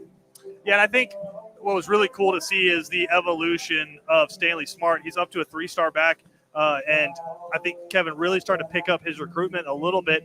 And last week, 83 yards on the ground, a couple of touchdowns against a really good Colquitt defense, and then also had 3 receptions in that game. And he's really starting to turn into a true feature back where you can line him up in the eye, you can line up in shotgun, hand him the football, and you know you're going to get 3 or 4 yards. And that was really impressive to see last week. And I thought kind of the culmination of that was you had a second down from about the 8, and you just go – power eye, hand the football to him, and he splits the defense, shucks a couple of tackles, and is in there for a touchdown. So I think when BC wants to, they can really run the football. I think the question is now, you have all these explosive wide receivers. The production hasn't been there early so far this year. A little inappropriate playing Fire and Rain by James Taylor at the ballpark when it's monsoon. That's been the theme. The first song was Raindrops Keep Falling on My Head. So we got a theme, and I think they're just kind of skipping through I think songs. they're hunting around. Kevin, question. Is it raining? Yes, it is. I just got a note. Who's that from? Somebody said. Oh, he's down there with the team. He says they're going to try to start back at 10:10. If you get a lightning strike again, that's it. There you go. So there's your update.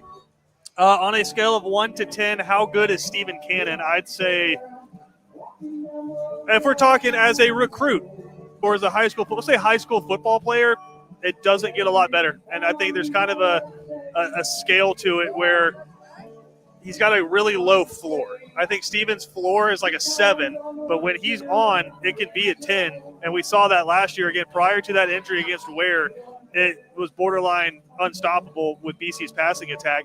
But what I like about him is not necessarily the biggest arm you've seen from a BC quarterback. I think Holden Gardner probably holds that, the former Auburn quarterback now at Texas Tech.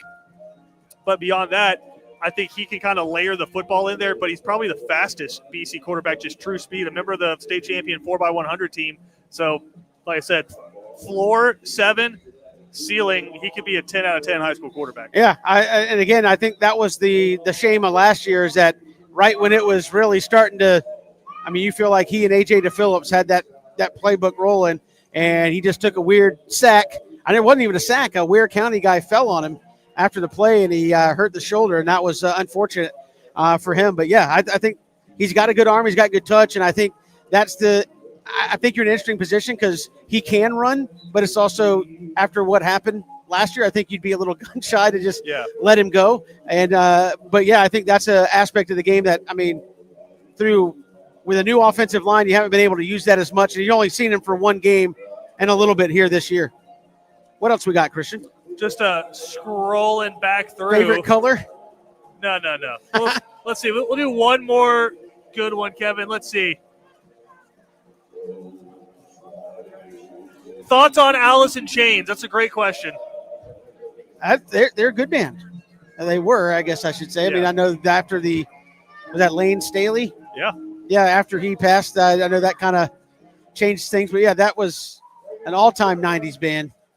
I think was – I want to say their hit, like, debut CD came out the same year as 10 from Pearl Jam.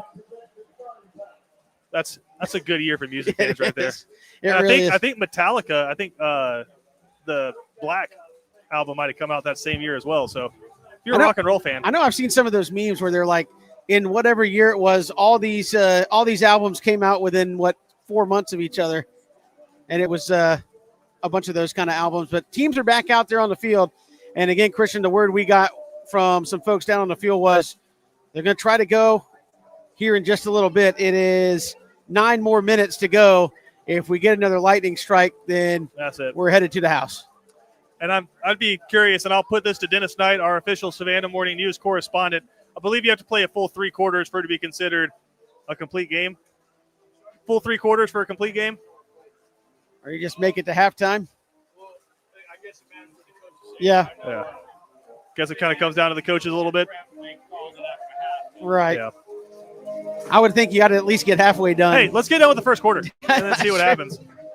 That's true. So we're warming up again. This is now the 3rd time for warm-ups, and I think that's the part, Christian, that you said, even though if you're BC and you really want to play this game, this is the 3rd warm-up of the night. You don't want to keep doing that, much like getting your pitcher up and down, up and down, up and down. You don't want to keep doing that, but so many times. Yeah, I mean, you can't just keep – again, these guys, finely tuned athletes, you can't start them and stop them that many times and not expect something to happen, and that's just what you want to avoid. Again, huge game, but not a region game. And when it comes down to it in high school football, region games are the ones that matter because that is what decides your seeding in the playoffs, and that's what determines your postseason aspirations. I'll be interested to see how many fans come back in here for this one because they've been in and out. But I will say this. We have filled the stadium up and emptied it out about 4 times, and each time it fills back up. And it's who's who of Savannah is here tonight. It's been a packed stadium. A lot of people really excited for Buford to come to town. I remember talking to some people once this game got scheduled and we knew we were going to Buford last year and they were coming back here. It's special. You forget 10, 15 years ago, you don't really have a major airport like Hartsville-Jackson right around the corner where you can just kind of fly into as a college coach and go recruit. You have a lot of really great Savannah athletes going to lower schools just because the coach never came in and really actively recruited them. I remember probably the biggest one we saw was just kind of through the grapevine, Alan Bailey, the great Miami, and then NFL defensive tackle, just kind of slipped through a bunch of Georgia colleges' hands, UGA and Georgia Tech to be specific, and went down to Miami just because he's like, hey, they never really came to see me. I'm down in McIntosh. Yeah. And so over the last few years with the advent of Huddle and coaches be able to watch and offer that way, the Kirby Copter, I don't know if they've got a named helicopter at Georgia Tech, but just with the advent of that has made things a little bit easier, Kevin. But it's the last decade, Savannah's really kind of on the come up just in terms of people recognizing the talent of football players that you have down here. But beyond that, with coaches coming down and actively recruiting them. And so you've had teams like Camden County in the past who have come up to play playoff games and stuff like that. But just in terms of a regular season matchup, this is one of the biggest ones in this area in a long, long time, and very grateful we get to cover it. Hopefully we get to see it to its conclusion. So we'll step aside. We still have about 7 minutes until they're scheduled to start back. Christian, let's take one more break. We'll come back and see if we can get some more football going here from Memorial Stadium. This is Watch BC Sports and BC Football presented by Cash and Carry. Dead or alive, we want your car.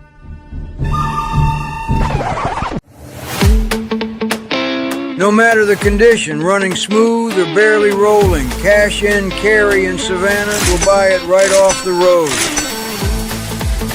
Visit us now, get your instant offer, and turn that ride into cash today.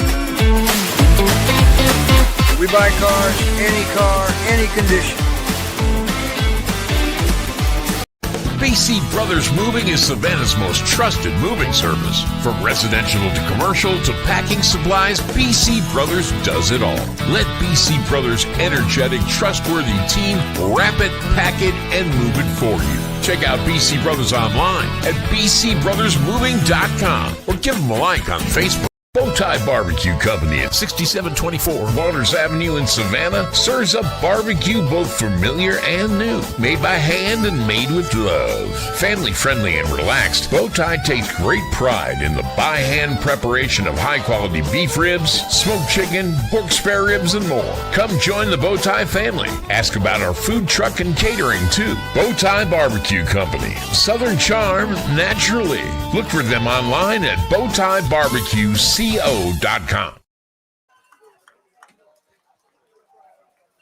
Welcome back here to Memorial Stadium. As you can see, the cadets are on the field. And you just put your serious voice on.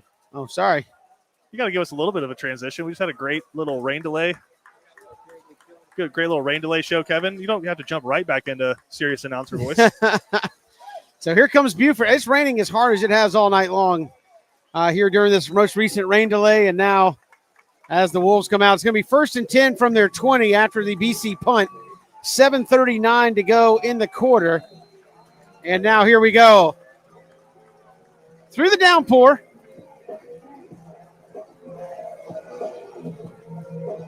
BC shifting around, trying to adjust to Buford here.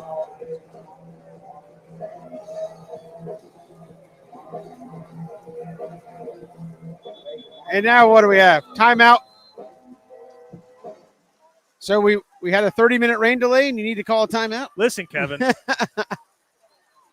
they actually call time? I don't know what happened. That's probably the officials. They're going to reset the game clock? Yeah, I think the officials' mics. I mean, it's technology, as we're kind of figuring out right now, is tough to operate in a monsoon. So here we go. Reset the play clock. And here's Raiola out of a gun. He'll counter inside. And Larson Little missed a tackle. The ball is loose. BC's got it. A flag comes dumping in late. And a flag from the back judge and the line judge throw in there. I don't know if. Yeah, check the flag. Wonder if it's a face mask. That's usually the area you see it in. Well, Buford's running off the field, so I think BC's going to get the football. Did not see who recovered it, Christian. Well, that's what we talk about, Kevin. I mean, no flag, by the way. It is a deluge right now, and you wonder if the official is trying to grab his turnover marker and throw that. It actually ended up throwing a penalty flag. But, hey, BC's been on the receiving end of the short field. Hopefully now they can be on kind of the giving end. So here's Stephen Cannon. BC offense has been stymied so far here through 2 drives. And they're trying to find a little something here as they stack it up. Heavy to the left here on the first play. They'll give to Smart. Stanley trying to break it. Makes a man miss and dives inside towards the 25. They're going to give him up to down to the 26. So it'll be 2nd and about 7. If there's one play that BC football was founded on, it's the buck sweep. So not surprised that's the first play coming out, but Buford doing a really good job of stringing that one out to the sideline. I think Stephen Kane is going to have to show some wheels tonight and try to open up this defense a little bit. So 2nd down and 7. And they'll come right back to it. This is Bubba Frazier this time. He'll pop it inside. And they'll give him inside the 25, give him a couple of yards there. So that'll make it 3rd and 5 yards to go here. Yeah, and if nothing else, Kevin, 3rd and manageable here. And you wonder, just kind of with the conditions, are you in 4-down territory right here? Don't know what the kicking game looks like. I saw Parker Lewis hit one from 45. Granted, that was not raining pregame and no rush.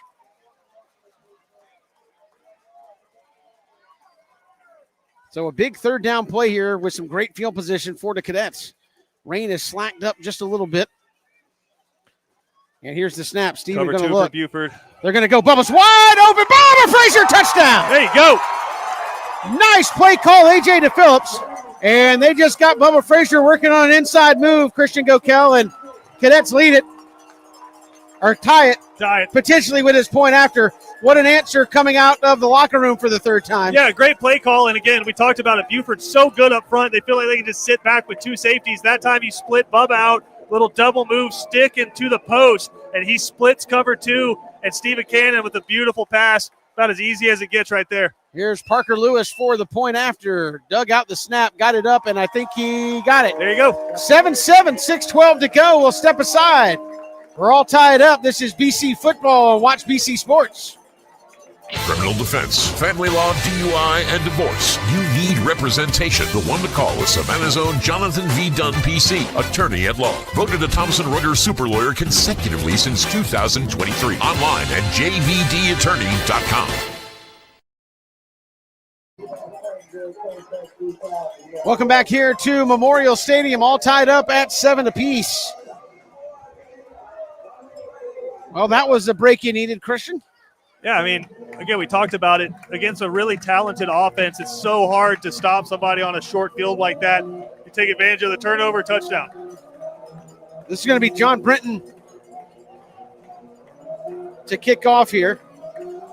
And again, I think BC obviously working through all their kickers to try to figure something out in these first couple of weeks. Well, I think a 70-yard punt from Stephen Cannon will do, but Brenton's been able to find the back of the end zone a few times on kickoffs. Could really use one right here.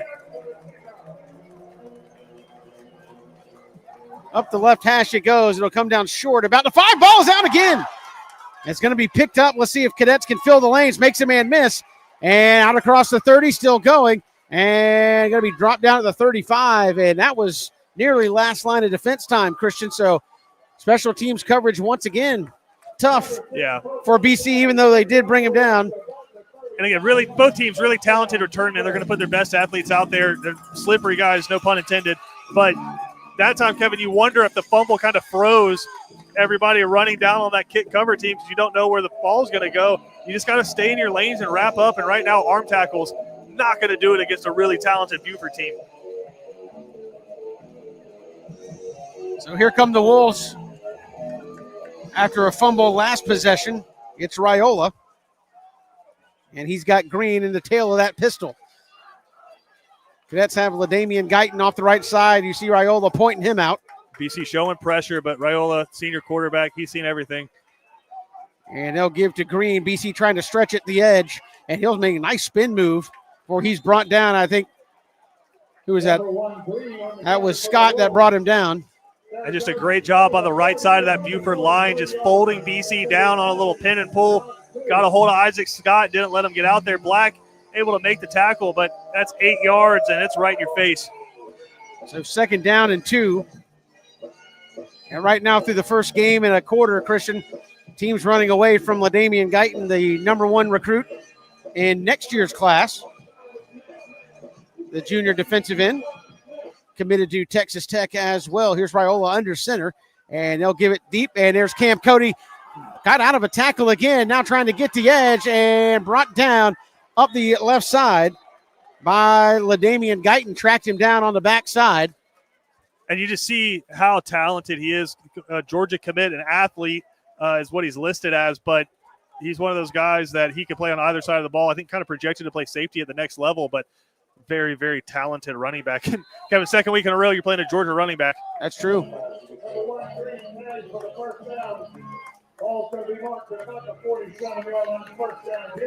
Georgia running back dodging the tackle of a Clemson defensive tackle, tracked down by a Texas Tech outside linebacker. A lot of talent on the field. Cadets really bringing a lot of guys up in the box here against Raiola. Now Little backs out of there, drop the snap. Flag comes out. Raiola will try to turn the corner. He's run out of bounds, but hold the phone. I think they're going to say Buford jumped on that offensive line. This will go against the Wolves. I think either that or formation. I will say this. I love Buford's offense. It's so pro-style, and they're so multiple, and they can do so many different things with the same personnel groups going so many different ways, and it's the reason why they're so successful, Kevin, because it's hard to put a defensive unit out there that can stop everything that they are able to do. So this will go against the Wolves. Yeah. Illegal procedure against Buford. Yeah, they had 2 guys moving. And Cam Cody kind of starting to find some traction from his nose tackle spot. The Clemson commit for BC, number 55 in the center of your screen right there. He's been borderline unblockable to start the season, and he got through, just couldn't wrap up a couple plays ago. Now what do we have? The far side official blew a whistle. I don't see the lead official. He's over here talking to Danny Britt about something. Please don't let it be lightning.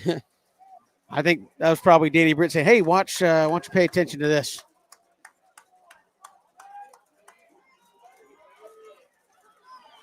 So now I think we're ready to go. Oh, the lead official's got to tie his shoes. I hope that wasn't a lightning flash. It's the daggone patrol car behind us, Kevin. Okay. We've got a Savannah PT patrol car beside us, and it just keeps flashing its blues, and every time we're like, no! So here's Raiola. He'll take the snap, give it straight ahead. Moved again. There's Cam Cody, and he'll have the tackle into BC territory. Yeah, BC fans upset, and coaches have upset because it looks like they got an early start again that time. That was Muckles with the carry, and they'll bring in Green back in for Buford. It'll be 2nd and 11. Cadets need a big play here on 2nd and 11 to kind of keep Buford in behind the chains.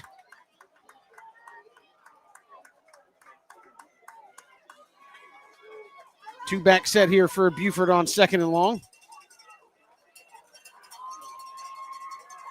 Well, RPO action. Oh, a bad here. snap, and Raiola's going to have to pick it up.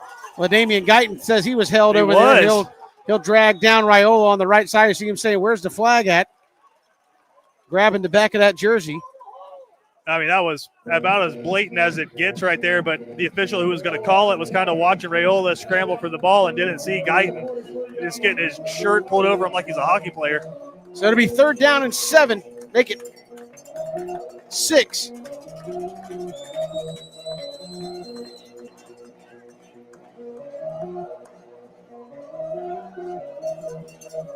Rain continues to fall, though not as hard as it was during the latest delay. Buford trying to get lined up right here. Here's the snap. Another bad one. Raiola going to chase it back into the backfield, going to just launch it up the left side. Absolutely nobody there. But it should be outside the tackle box, so he should be. Either way, BC, I think, should get the football back. If you're BC, if it's against Buford, you just decline it and take the punt. Or do you back them up? I'd potentially back them up because they might go for this, Kevin.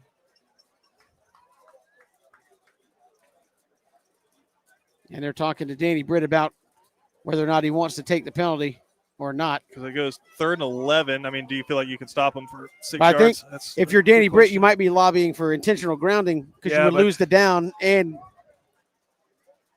outside the tackle box, and he got it way past the line of scrimmage. Yeah, he was well over by the numbers when he threw that football. But I'm curious what's happening with Buford because that's 3-4 snaps in a row.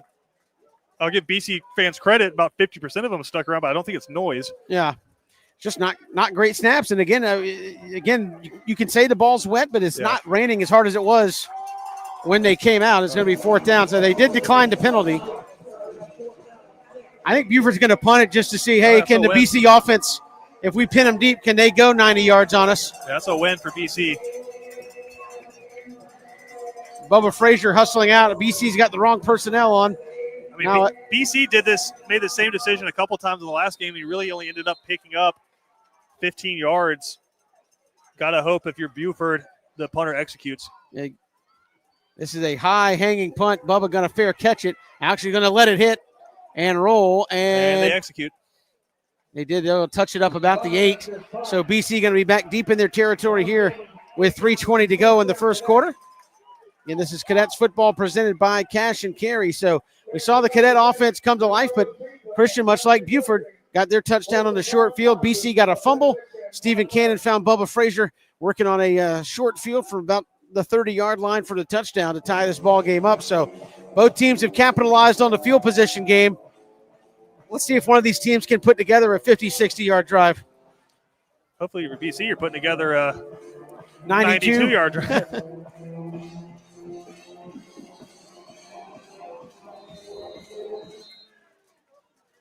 Cadets will bring everybody in but one wide receiver. Snap to Cannon. They'll counter here. This is Bubba trying to get outside. Frazier trying to get the corner turn. He'll get up to the 9 and out of bounds. And I think good job that time by Buford just pushing the edge and delaying Bubba enough. He couldn't get it turned. Yeah, I think if Bubba goes back and watches that, again, buck sweep, you have choices. You can kind of find the gap and hit it. I think if he goes back and watches that tape, he had his first read. If he just put a foot in the ground and gone uphill, it's a first down, maybe a touchdown, but kind of strung it out there and ends up running about 20 yards to pick up 2. So second down here for the Cadets. Cannon out of a shotgun. A little check with me back here to the near side. A.J. DePhillips, offensive coordinator, calling from up here in the booth. Again, goal right now is just first down. Try to get some kind of field position here. Little confusion with BC offensively. 5 on the play clock. They got to hurry. They're not lined up. They're going to have to snap it quick. They don't get it off. They did not get it off. Danny Britt got down there for a timeout. Danny Britt showing off the 40 speed. He gets the timeout called. Hope he didn't pull a hammy. He's still got the sprint in him. That's Georgia Southern's own Danny Britt. Timeout BC will take it with him. 3:11 to go here in the first. All tied up. Watch BC Sports, brought to you by Cash and Carry. Bowtie Barbecue Company at 6724 Waters Avenue in Savannah serves up barbecue both familiar and new. Made by hand and made with love. Family friendly and relaxed, Bowtie takes great pride in the by hand preparation of high quality beef ribs, smoked chicken, pork spare ribs, and more. Come join the Bowtie family. Ask about our food truck and catering too. Bowtie Barbecue Company. Southern charm naturally. Look for them online at bowtiebbq.com. Welcome back here to Memorial Stadium. And again, Christian, we saw it a little bit with Buford, but this is a couple weeks in a row where BC's had a couple of situations where you got a senior quarterback, some senior skill players, and they were the ones talking about how they weren't lined up right. I know it's week 2, but those are things that'll drive Danny Britt and A.J. DePhillips nuts. And again, like you said, week 2, still trying to figure some stuff out, but man, this is about the time of the year you want to get that clicking. Got to be able to get a play in and snapped. So here we go out of the timeout. Cadets will come out with 3 wides. They incorporate the H-back Conaway. And it'll be second down and 8. He'll put a man in motion, and that was blown up from the beginning. That had no shot. No, just a little twist there, Kevin. They sent the defensive end around, and he was keying on that mesh point. The defensive end kind of went out with the fake zone right there and just ate him up. Doesn't matter if Steven pulled that or not. That guy got in the backfield so quick. I think that was Nelson. He almost took the handoff. And, again, those are the problems you run into early, Christian, with new offensive linemen. Who was supposed to pick up who? Obviously, somebody missed somebody on the snap. So 5 wides here on 3rd and now 14. Cadets need to get all the way out to the 19. That's where you see BC like to go underneath on a screen. I'll put a man in motion. Cannon just going to keep it himself straight ahead, and he'll be brought down. I think that was just get me off the goal line. Yep, and it'll probably be number 10 back there again for BC punting this time, though. And BC will trot the punt team on. Yeah, Cannon going to stay in to punt. And Kevin, you talk about it, man. Football, especially in these conditions, just a game of hostile real estate acquisition, right? And right now, BC's had a short field, Buford's had a short field. Both of them have turned it into points. It's looking like Buford, barring a turnover, is going to have another short field. We'll see if Stephen Cannon can put a foot into this one, and can the Cadets cover. Here they come after him. Gets one off. A high punt. Going to get Green back into Buford territory, and he'll sprint to the left. And BC closes it down that time. Tackle made. In the open field, that was Cole Schumann. While he was getting blocked in the back. Well, that's what if you're Danny Britt and company. I know Danny Britt takes a lot of pride in special teams, and they worked hard to try to get the personnel right to cover that time. No return on the punt. How about Stephen Cannon, though? That was over a 40-yarder there. I mean, you really like having a guy who's just the punter, but you got an athlete that can do it. Why not? Connor Ferguson now up at Georgia, battling for a spot there. He's behind 2 All-Americans, so probably not playing this year, but, I mean, you are missing that guy right now. So here's Raiola and the Wolves out near midfield on 1st and 10, starting this drive in great field position. They'll put a man in rocket motion and counter right back up the middle. BC reads it well. There's Isaac Scott, Cam Cody. And who is that? Jaden Houston in there on a tackle. And again, they're liking this right side. Kind of put an H-back over there and pulling guards towards it. And I think a lot of it, like you said early, Kevin, is running away from number 3. But Isaac Scott, Gavin Smith, Cam Cody, they've been really strong to start the season. So second down and 9 as we work towards the final minute here in this first quarter. It's only taken us about 4 hours to get there. And here's the snap tail of that pistol. They'll work here to the near side. BC's got it strung out.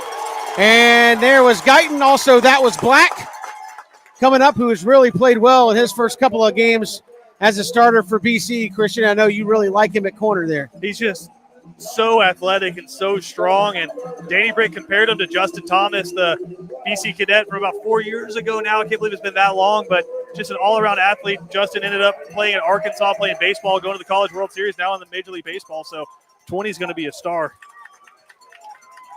So 3rd down and long for Buford behind the sticks at their own 46. Here's where you got D1 on D1, right tackle versus left rush in for BC. So here's the snap. Raiola looking. He's going to be flushed out of the pocket, and Isaac Scott trying to get him. Raiola is going to let it go. Has wide it open. Wide open. Unbelievable broken coverage. Estabrook going to bump him out of bounds inside the 20, and Christian, that just can't happen. It's just left wide open back over there. It's just so long that he was buying time. You have to make that play if you have him in the backfield like that. But again, Raiola is a guy who's played a lot of football. He knows his offense inside and out. Found some time, and he knew where his guy was going to be. That was a great play. So 1st and 10 for Buford.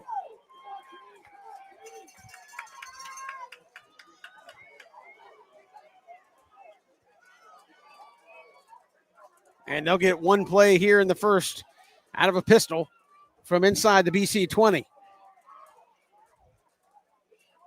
They'll give it tail of that pistol. They'll try to work near side. BC's got it strung out. And a nice open field tackle. There's Jonathan Black. No, it's not. That is Landon Harris, who's getting the start tonight as well. And that's going to do it for the first quarter. So after 3 hours, we finally got to the end of the first quarter. It's 7-7, Buford and BC. Want to make some extra cash just by sitting on your couch? At Cash and Carry in Savannah, Georgia, we buy any car, no matter the condition, and take it right off the road. Just visit the link, enter your car details, and get an instant offer. Cash and Carry, turning cars into cash without leaving your couch.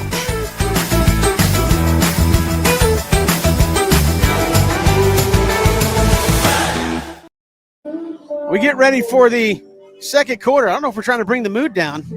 It's a vibe. Zach Bryan through the raindrops here at Memorial Stadium. This is one of those ones where you know the end of it's kind of a pump-up spot, but you got to take about 7 minutes to get to the all-night but we're not going to get there. Yeah. Everybody's just kind of thinking, like, man, I'm wet, I'm cold. It's going to be the Suburban's going to smell weird there you on go. the way home. 2nd down and 14 here starting the second quarter. Go ahead, Christian. Like wet dog. I think everybody's going to have that smell in their vehicle tonight. There it is. We are working on that here at the ballpark. Mike might go into the next morning. So here's 2nd and 14 here for Buford out of the pistol. Raiola's got Green back there behind him. Here on 2nd and long. No, it's not Green. They'll play action out of that look. Raiola going to go back. BC reads it and intercepted on the 2. Back up the left side. Here come the Cadets. And still on his feet, tackle. That is Jonathan Black. You talked about it. Big interception at the pylon. And he returns it right back out to the 29 of BC. What a play by that young man. Yeah, Raiola never should have thrown that football. Cover 2. Black was over the top and just reads it the whole way. And it's like it was tailor-made for him. And then you see Kevin, the speed he has, able to get that one out to about the 30 right there. So huge play. Couple of turnovers early for BC. Keep them in this football game. So a big interception here for the Cadets as they come back out here. Cannon again through the raindrops as it continues to fall here at Memorial Stadium. Trying a hard count here early. Now they're going to check back. And again, it's been raining probably since what, Christian, about 7:45? Yeah, we might need a boat to get home. So here's the snap. Cannon going to play action. He'll roll here to the near side looking. He might have to throw it away and does. Just lets it go up into the seats. Did he get back to the line of scrimmage is the question. I think it did. by a yard or two. Just instant pressure on Steven right there. And again, he played two really good defensive lines to start the season, but that young offensive line really struggling in the straight drop back game. I think that's if you're AJ DePhillips, you're using these games of what can we protect? Yeah. Is it the rollout game? Is it a straight drop? What can these guys do in the pass game to give Steven just a little bit of time? So 2nd down and 10 here, just underway in the second quarter. Buford playing off coverage here. Wouldn't be surprised if you just fling one out into the flat right here. And they're dropping coverage. Cannon going to be flushed here to his right, looking for somebody. He had a man quickly flash, going to throw it back, and trying to come back to the football was Stewart Dunn. Just underthrew it a little bit. And it's going to be 3rd and 10. I think Dunn had gone out of bounds anyway. Yeah, back-to-back plays where you're just moving Cannon out of the pocket, just trying to change the launch point for him a little bit.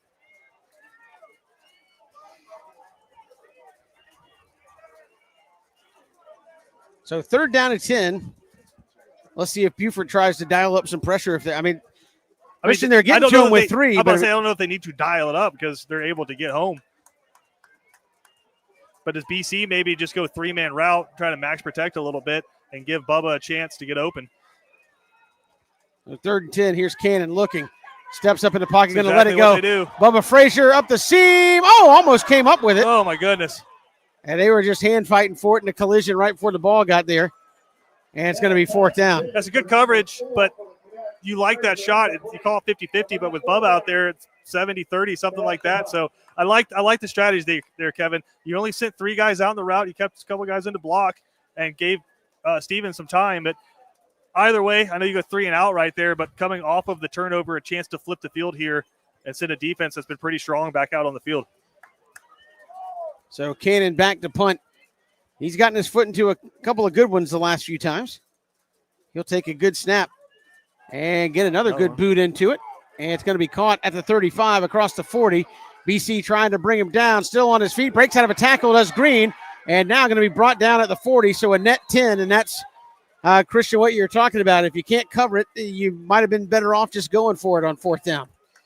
At the end, it's a 10-yard punt, and Buford's got great field position. Yeah, that time just try to tackle too high. You got to get that guy on his legs, get him low if you're going to bring him down. You try to body tackle an athlete like that, you're going to be struggling. And you see that right there, just busting through arm tackles and flipping the field. Raining just a little bit harder here as Buford takes over. And we're seeing these teams kind of settle in here a little bit in the raindrops.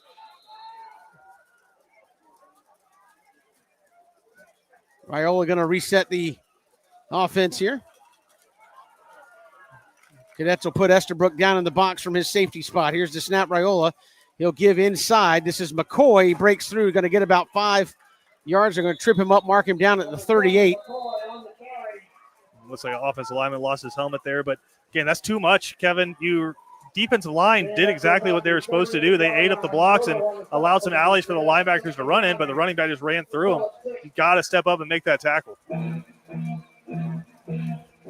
And this, Kevin, where you kind of start rolling into some of the stuff you ran into last week, it's Colquitt, where your defense does a great job, but then 3 plays later, you immediately put them back out on the field.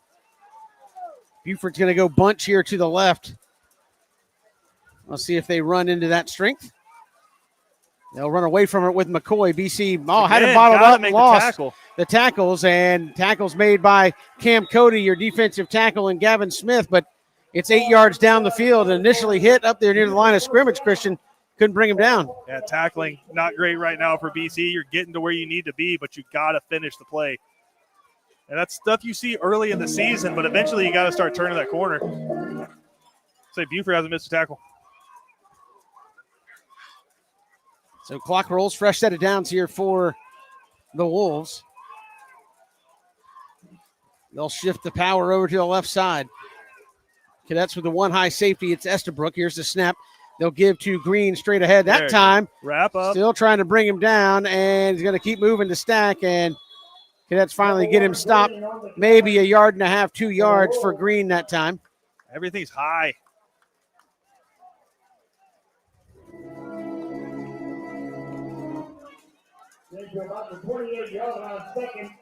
And as you can see, Christian Cadet defenders, hands on hips here. They played a lot of football. I know we've been off and on, but since we've come back from this rain delay, they've been on the field a lot. Or from the lightning delay, excuse me. Right. And even the touchdown drive for BC, quick score. So here's Raiola on 2nd and 9. And put a man in motion, counter back with Green here to the right side. Nicely done. That was Jaden Houston. Again, BC flying to the football tonight. You just got to wrap up. That time got Green down by the ankles. Actually going to say he lost a yard. Back to the 29, so it'll be 3rd and 10. Cam Cody's going to come out. It looks like Jameer Lee's going to come in. Talented sophomore. And this is where you'd like to see Mr. Guyton flash. Came to BC to play in these type games. Yeah, you know he's circled right now for that Buford offensive line, though. And they've got power right over the top of him. Here's Raiola. He'll look on a straight drop. Have a man, curl route, nicely defended. That is Jonathan Black in coverage. Hit him right as the ball got there, and it will be 4th down. And is this a why not spot for Buford? I mean, they've got a talented kicking game. I think they could try a field goal here. And they are. This would be a 47-yarder. No, they're going to punt it. Okay. Guess you just keep your defense on the field at this point. If you're BC, best case scenario, it goes into the north end zone here. And Buford would end up with about a 9-yard punt. You go for a drop kick here, Kevin. Snap is high, but brought down. And they're going to try to hang it up over to the right. And it takes a BC bounce, and it's going to end up being about a 4-yard punt. He was trying to hang it up towards the corner, and they hit that turf and rolled backwards. And a break for BC. And, again, those are ones I'm sure if you're Coach Appling or Coach Britt and you see stuff like that, you're like, we should have just gone for it. Well, I wonder for Coach Appling and for Danny Britt, if you're in a region game and you got to win the football game if you're going for it versus right now in this game, are you trying to play situational football? So when you get to that time of year, you're like, okay, I have this in my back pocket or I don't. If I don't feel like my punter has the coffin corner kick and he's going to roll it back for about a 6-yard punt, probably not running that one in the region games. Got to get a first down here if you're BC. Cadets take it. A counter back. This is going to be smart. Stanley trying to cut it up, and he'll get across the 25 to the 26. And maybe 2 on that one, Christian. So, as you said, more importantly, burning a little bit of clock, but we haven't had the BC brothers moving the chains first down yet. Yeah, and you get 40 seconds on the play clock. Take it, man. Like, let those guys sitting under the defensive bench right now try to catch their breath a little bit. They'll put Mallard over in the slot to the left. As Cannon will take the snap, straight drop, looking. Steven going to be flushed out. Still looking. Has a man going to throw it short. Bubba was not quite there. I think needed a little more time, and that was one of those where Steven was rolling back as Bubba was trying to come back to the ball and just never could close that gap. So 3rd and 8, clock stops, 7:36 to go here in the quarter. Again, right now, just that mid-level passing game not there for BC out of their standard formations. They've had some success when they've gone to a max protect, but Stephen Kane has been on the run a lot tonight. They'll motion out smart. They'll go a little throwback underneath screen. That's going to be caught. That's Mallard. Oh, ran into his own guy. And they're going to get BC for blocking after the play into the bench. And I know, Christian, after last week, you talk about playing discipline, and that was clear as day into the Buford bench. And so you're going to lose whatever little bit you got. It was 4th and short if you keep the play, but this is going to back BC up. You can't do that. If nothing else, it's field position. You're tacking another 15 yards onto what this punt is going to look like. And I know Danny Britt will say, guys, I want you to play hard. I want you to play physical, but you have to know you're on the sideline. Let go. The whistle. The official's right there on the sideline. You heard the whistle. And now will Buford decline it? No, I mean, it's after after the play. To take it. They've already accepted it. So it'll be 4th down then. So that hurts. You go from all the way up across the 30. The ball's now inside the 20. And it's 4th and 16, and here comes the rain even harder. The rain just opened up again. I was going to say Cadets are going to run on the punt team. So Cannon will punt it again, and this is just dangerous territory. You keep punting it to Mr. Green, and you hope that dam doesn't burst, Christian. Yeah, I mean, it's like giving Steph Curry a bunch of wide-open three-pointers. Usually not the best strategy. And now what do we have? Danny Britt wants a timeout. 7:11 to go here in the quarter. We're all tied up at 7. It'll be 4th and forever for BC when we come back. This is Cadet Football presented by Cash and Carry. BC Brothers Moving is Savannah's most trusted moving service. From residential to commercial to packing supplies, BC Brothers does it all. Let BC Brothers' energetic, trustworthy team wrap it, pack it, and move it for you. Check out BC Brothers online at bcbrothersmoving.com or give them a like on Facebook. Cool Vibes Pizza and Wings is one of Savannah's most popular. Could be the New York style pizza or the pasta or sandwiches or wings. Whatever you choose, Cool Vibes has their own unique style. Check them out at 4501 Montgomery Street, Savannah. Coming down pretty good here as we work later into about midway through the second quarter. It's going to be 4th and officially about 16 for BC. Stephen Cannon going to punt from about his own 5-yard line. I wonder, Christian, if Danny Britt just reiterated, hey, can we not hang one up to Green here and let him get a good return? I think Buford's going to send the house here, and Stephen's just got to fill the snap. Oh, a nice high punt. It's going to hang up. They're going to wave it off. Take a BC roll, and that one going to roll inside the 40 down to the 36-yard line. So another nice boot by Stephen Cannon. Yeah, and that, as a returner, I know you're kind of worried because it's 10, 15 yards in front of you, but that's where the really good ones fly up for the fair catch and save your team 20 yards. But, I mean, fortunate for BC, that's a great roll. And, again, I wonder. You don't want to take the risk. Well, that, and I'm not the one who's down on the field staring up into just a deluge. So, probably the smart play to not grab it. But, man, you hate to see that ball just keep rolling and rolling and rolling if you're Buford. So 1st and 10 for the Wolves.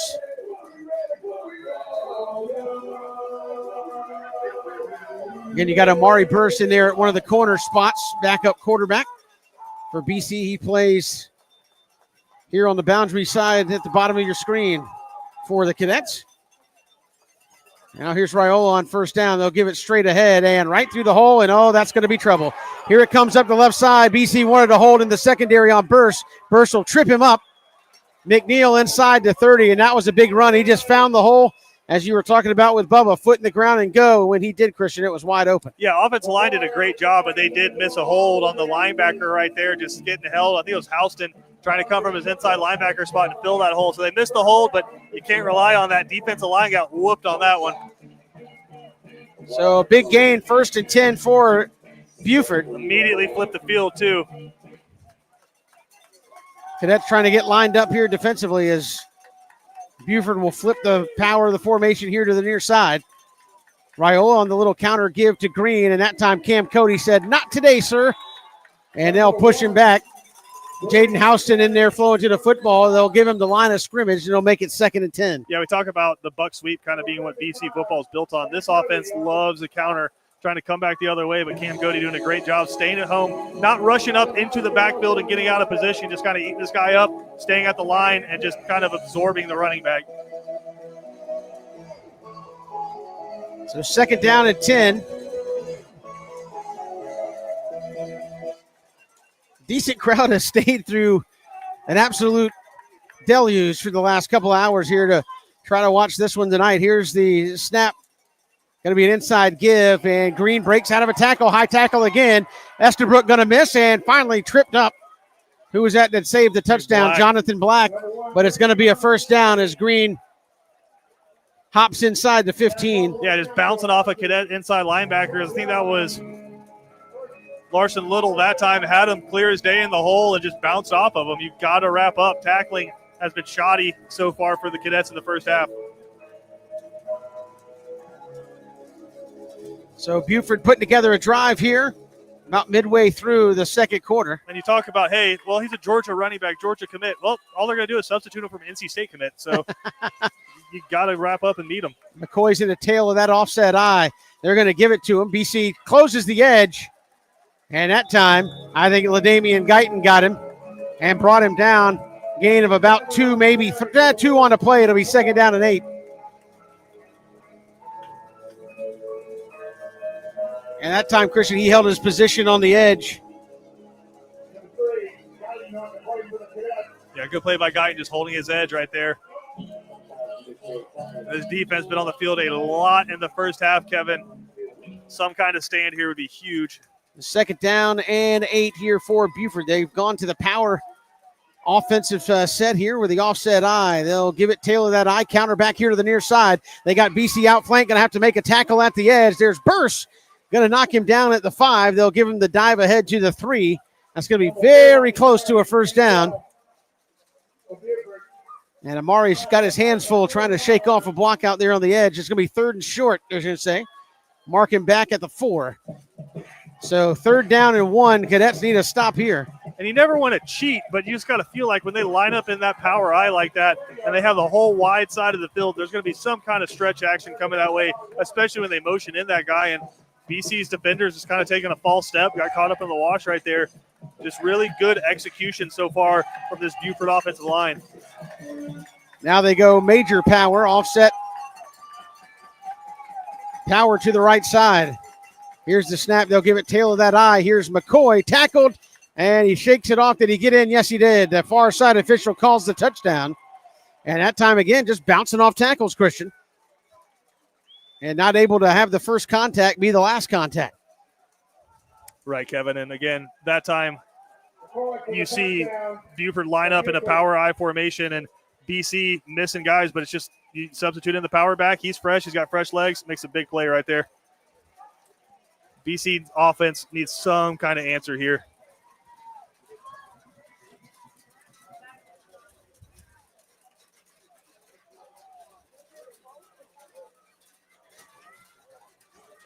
So now for the point after to make it 14-7. The kick is up and right through there. It's good. 14-7. Buford has retaken the lead with 3:22 to go here in the first half. This is Cadets football presented by Cash and Carry.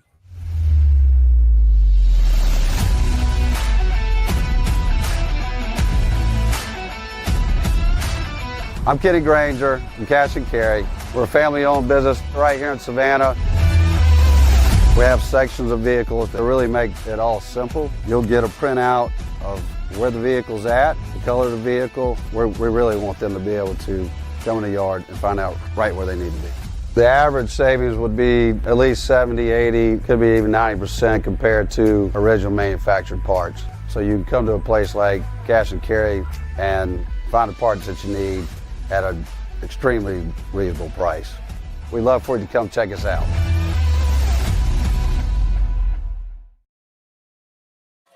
Welcome back here. Buford comes down the field and punches one in for a touchdown. 14-7, they lead it here in the second quarter. They had a pooch kick last time, Kevin. Let's see if they go back to it. Nope, they'll drive it up the left hash. It'll come down. This is Mallard at the 7. Across the 15, 20, tries to cut back near side. Still on his feet. Aaron going to push across, or Aaron's going to push across the 30 to the 32. So that's where the Cadets will take over here on first down. Christian with 3:14 to go, and this would be one of those against a good team. Can we do a 2.5-minute, 2:45 drive and score some points and leave just a few ticks left? You're way out in front of me, Kevin. I'm saying, can we pick up a first down? Your one touchdown came after you kind of stalled out after a turnover in their territory, and you got lucky because Bubba busted open on a post route. Outside of that, offense has been limited, to say the least. So 4 wide to start it here on first down. Here's the snap. Cannon on a straight drop. Flushed out of the pocket again. He's looking. Going to try to dump it. Nope, going to take a sack. I think he briefly thought Stuart Dunn was going to pop open. And Cannon's helmet came off, so he's going to have to come out for a play. I mean, just immediate rush up the middle right there, Kevin. You don't have a drop-back passing game right now with as talented as Buford's defensive line is. And now you go with Amari Burse. And again, if you're Buford, you probably know, hey, some kind of run's coming here with a quarterback coming off the bench. Amari can sling it. Let's see if they go to it. Yep, they're going to go to the pass. Here they're looking. Amari looking near side and going to tuck it, turn the corner, and get out to the 30. So he'll gain back up to the 30. It'll make it 3rd and 12. And again, just no time to set your feet, Christian, for anybody back there for BC tonight. Yeah, BC just trying to go to some sprint outs where you kind of cut the field in half and give your quarterback a little bit of time. But with the way Buford plays, they just either running quarters or cover 2 and doing a great job on the backside, staying with their men. I mean, you go across the board, it's Ole Miss commit, Mississippi State commit. These guys are really talented and feel like they can just man up across. So here's the snap cannon on 3rd down. They'll throw underneath. Here's Bubba Frazier in the slot, pushing towards the 40. It's going to be close. I think he's got it. He's at the 42. That's what he needed. He's right at the sticks. That's weight room right there. Good job, Bubba. Near side official said give it to him. So that's a BC Brothers moving the chains.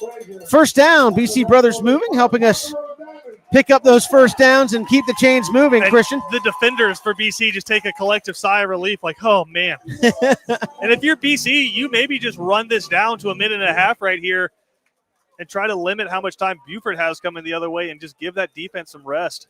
Buford will get the ball to start the 2nd half. Here's the snap to Cannon on 1st down. Steven looking, and now he's flush and just going to throw it away. You know, that was behind the official.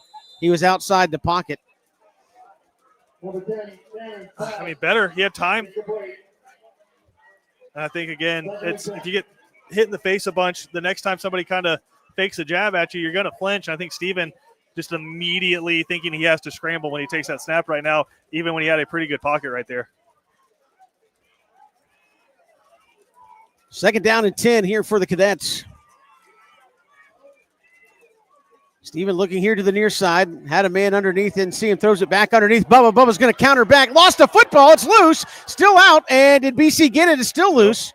Buford says they have it. If they do, it's right there at midfield stripe. My question is, did Bubba ever actually have that football? Buford says they have it, and they do. And it was recovered by the Wolves. That's what Stephen Cannon's kind of talking about to the official there is he think that was incomplete, but Bubba made a move and then lost the ball. Asking a lot of this defense right now. Certainly are. Ball was recovered by Jaden Davis of Buford. So now you got 95 seconds, Christian, to try to keep Buford from scoring any more points here. And Buford gets the ball coming out of the half as well.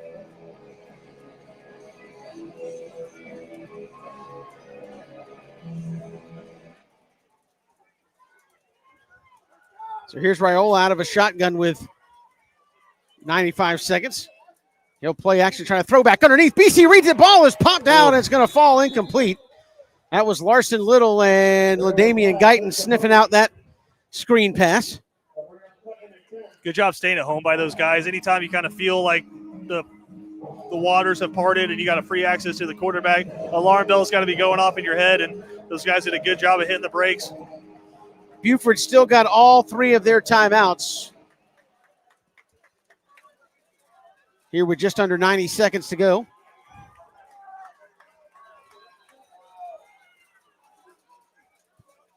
Here's Raiola out of a shotgun. They'll flip a reverse. Oh, they got BC looking, and then coming back to the near side. Amari Burst misses a tackle. Larson Little going to make a tackle, but in BC territory, carried by Cantrell. So that same kind of counter look, but instead this time they flip it to the slot receiver, and a big first down there for Buford. And I think you had 10 guys ran to the left, and they countered back here to the near side.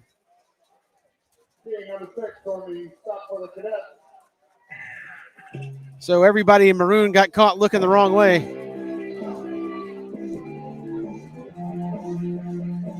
Ty Boogie Green back in the game at running back. The flag comes out. What happened? Looks like they're going to illegal procedure on Buford. Did he say the center picked up the ball and set it back down? Is that what it was? Yeah, I think that, and the line kind of got set and then pulled up. So that'll make it 1st and 15 And that helps if you're BC, push it back across the 40.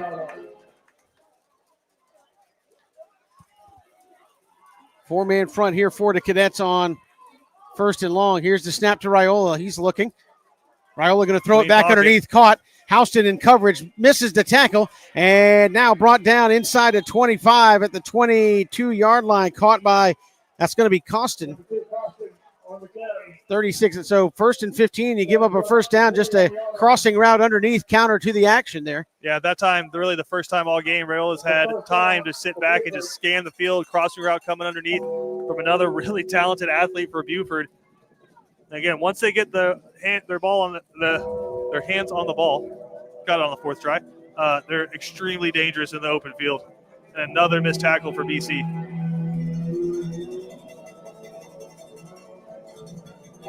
So first and 10 from the 22.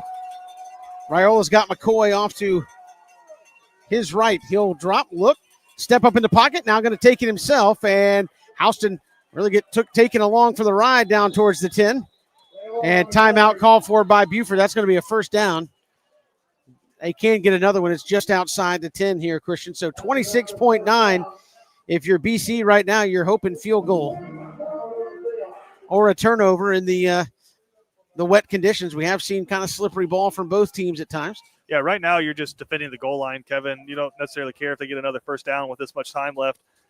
It's just kind of like a boa constrictor right now, Kevin. Really strong rushing attack from Buford. The offensive line is starting to lean on BC a little bit just because they've been out there for so long. This is a really crucial 2 or 3 plays right here trying to keep this team out of the end zone because, again, they get the ball coming out, and you have not shown an aptitude for scoring this evening. So this is what really good teams do when they kind of smell blood in the water. They try to finish it. A timeout called by Buford, but maybe one that helps BC defensively, Christian, at the end of the day. Just kind of letting them regroup, catch their breath for a minute. No doubt. And a story of the half for them is they've played a lot, but just the sheer number of missed tackles by BC is probably going to be something that when they go review the game tape, at least in the first half, is going to drive Danny Britt and Galen Houston nuts. Yeah, and it's a really easy fix. Everything's high.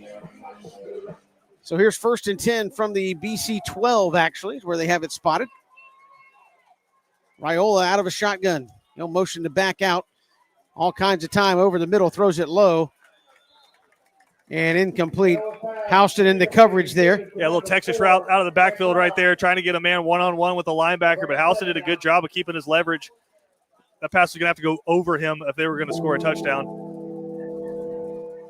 That's the old Chris Peterson Boise State play call right there that just devastated teams for years.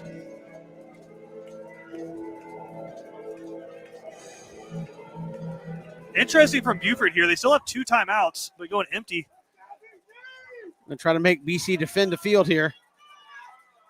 Here's the snap to Raiola. He'll throw back corner of the end zone. Caught. And touchdown. Had man coverage one-on-one there with Larson Little. Had decent coverage, but give credit to number 28, Hurst. Went up and got the football. You go skill wide receiver on linebacker, and that's why you go empty right there, is because you can let your quarterback just kind of look and find the matchup that he likes. You got a skill guy on a linebacker right there. Just go to the slot fade right there. Throws a very catchable ball. And worst case scenario, ball hits the ground. But most times, you got a guy like that, he's going to beat a linebacker for a catch. That was easy pickings. So 16 seconds to go here in the half. And an extra point away from being 21-7.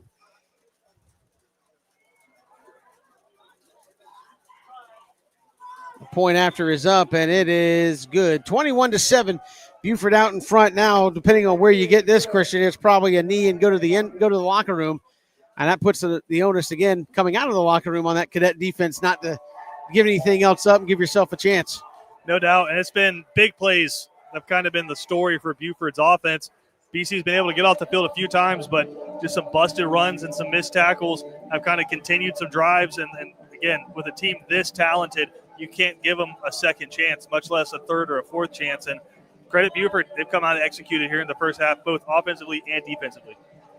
16 and a half to go here before the half. Again, a long night here at Memorial Stadium. Multiple lightning delays. It's been raining since about 7:45-ish or so. It wasn't raining pregame, but had lightning in the area. And the rain has come and has kind of made a circle pattern around the Savannah area tonight. The wind is, and this is probably what's most frustrating, the wind is all but stopped. Here, the flag's just dangling, so this thing is just set in on top of us for a minute. It's dumping on you.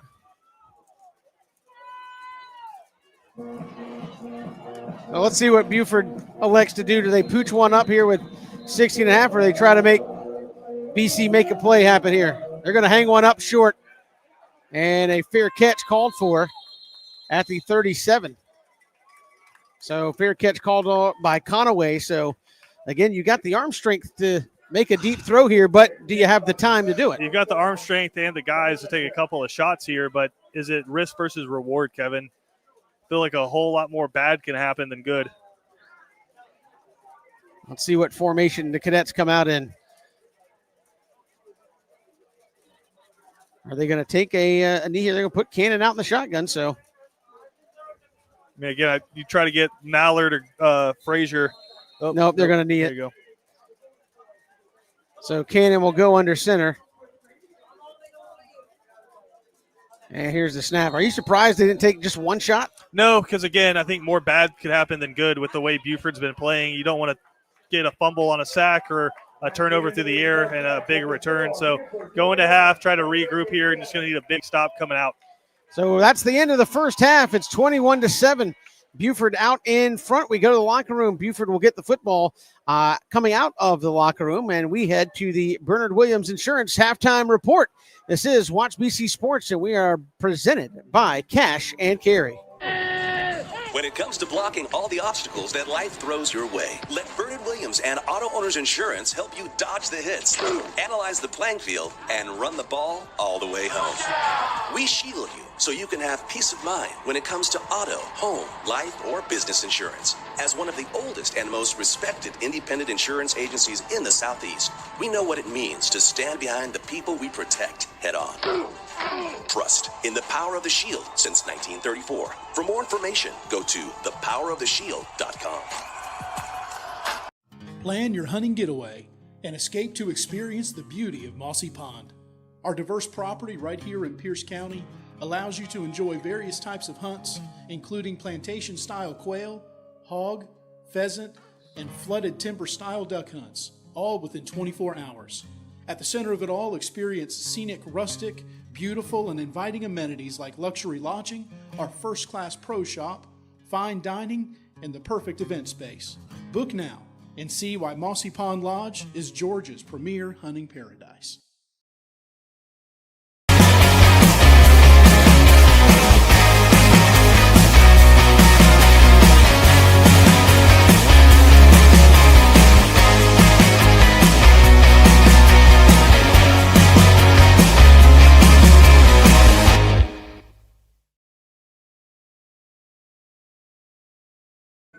Welcome back here at the half, 21-7. Our score, the Bernard Williams Insurance halftime report. Raindrops, thankfully not falling on our head, but they're falling on everybody else's head here in Memorial Stadium. It has just absolutely been coming down for the last 2.5, 3 hours, Christian Gokel. And one first down, just confirmed with Dennis Knight, Savannah Morning News. One first down for the Cadets in the first half. And that ain't going to cut it against a nationally ranked Buford Wolves team. Offensively, got to figure out a way to, thanks to our BC Brothers friends, BC Brothers move the chains, do something offensively. Yeah, it's a complementary sport. You have to have an offense that can keep the defense off the field, especially against a team as talented as Buford. And BC's offense just has not been able to help out the defense whatsoever. I think the defense has played well enough for you to be in the football game. It's just, again, you start getting leaned on by an offensive line that talented, it's going to be hard over and over and over again to make that play. You got to try to limit those possessions, but when you have flipped the ball back to your offense, they're putting you right back on the field 3 or 4 plays later. So it's tough. We talk about it, stand on your head. It's tough to do it over and over and over and over again, but some hope, I think, Kevin, that try to get back to the running game a little bit there in the second half, and maybe that opens up the passing game. But right now, Buford can sit and play base and keep everything in front of them, and really hard to find anybody running open right now in the secondary. Yeah, the story of the night is you've really only started, one drive for Buford deep in their territory. That was after a 71-yard punt by Stephen Cannon. Outside of that, it's been 40-plus most of the time starting, and you've managed to hold them a couple of times, get a turnover at the goal line with a Jonathan Black interception, but kind of the same story as last week. You're not playing complementary football a lot of times, where you said your defense playing short field.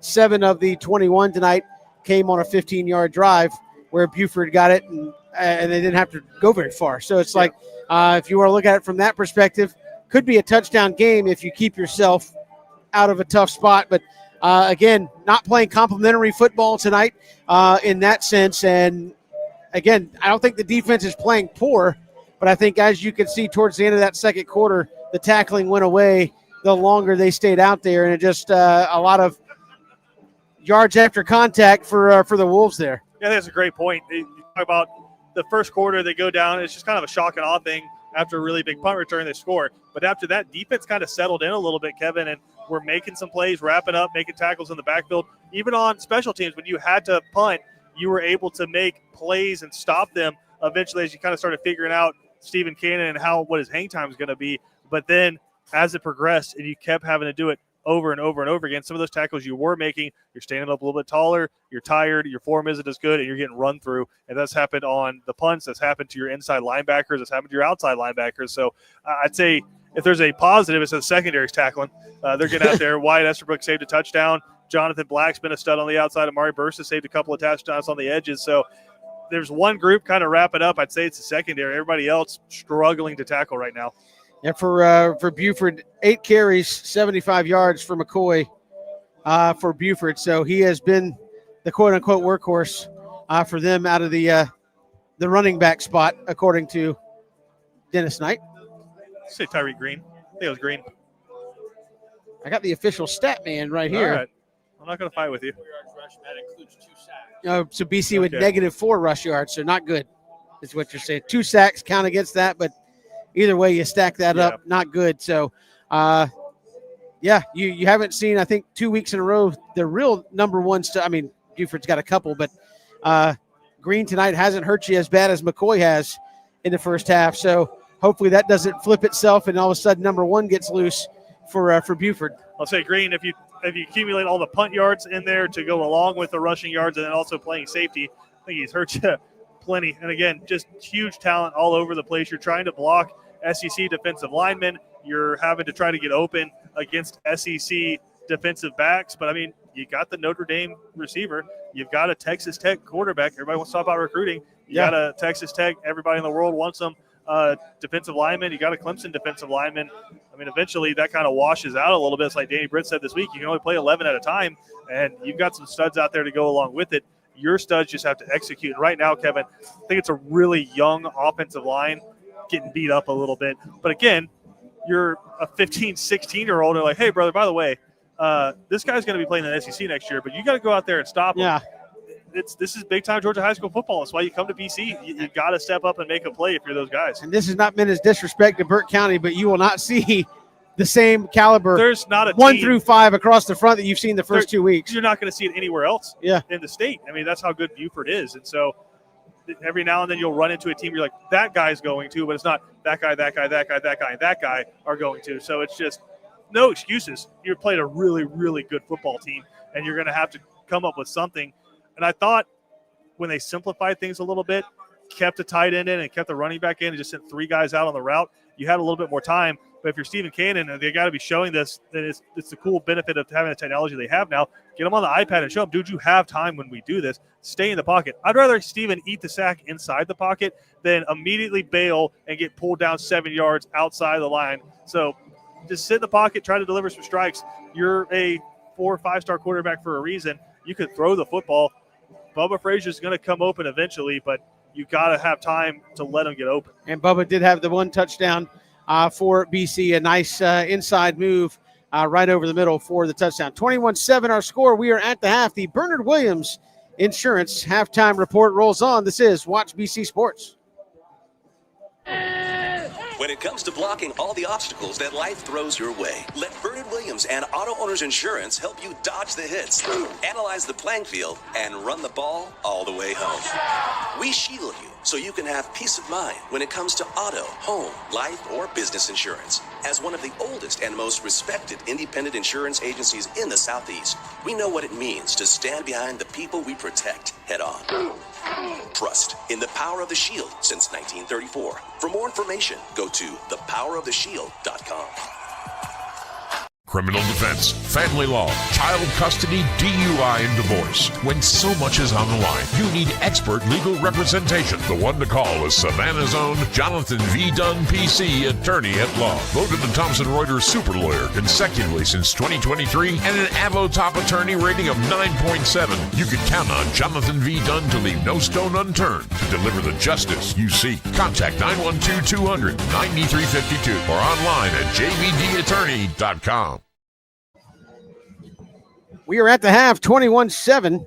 Our score, Kevin Thomas, Christian Gokel alongside me, a rainy Memorial Stadium here tonight, rainy South Georgia, quite frankly, as you look around and talking to some folks around other scores. Just right down the road, Richmond Hill was set to open up their new palatial palace there in Richmond Hill tonight. Brand new school, brand new football stadium, and they actually postponed to tomorrow against Glenn Academy, yet here we are playing just up the road in Savannah.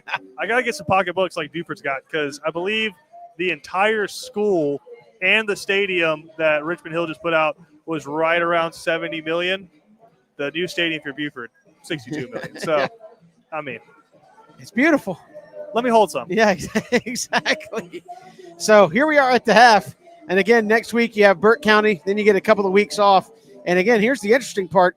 Christian, this is just one of 3 home games for BC this year. So a third of your home games are tonight. So you really want to get it in for that purpose.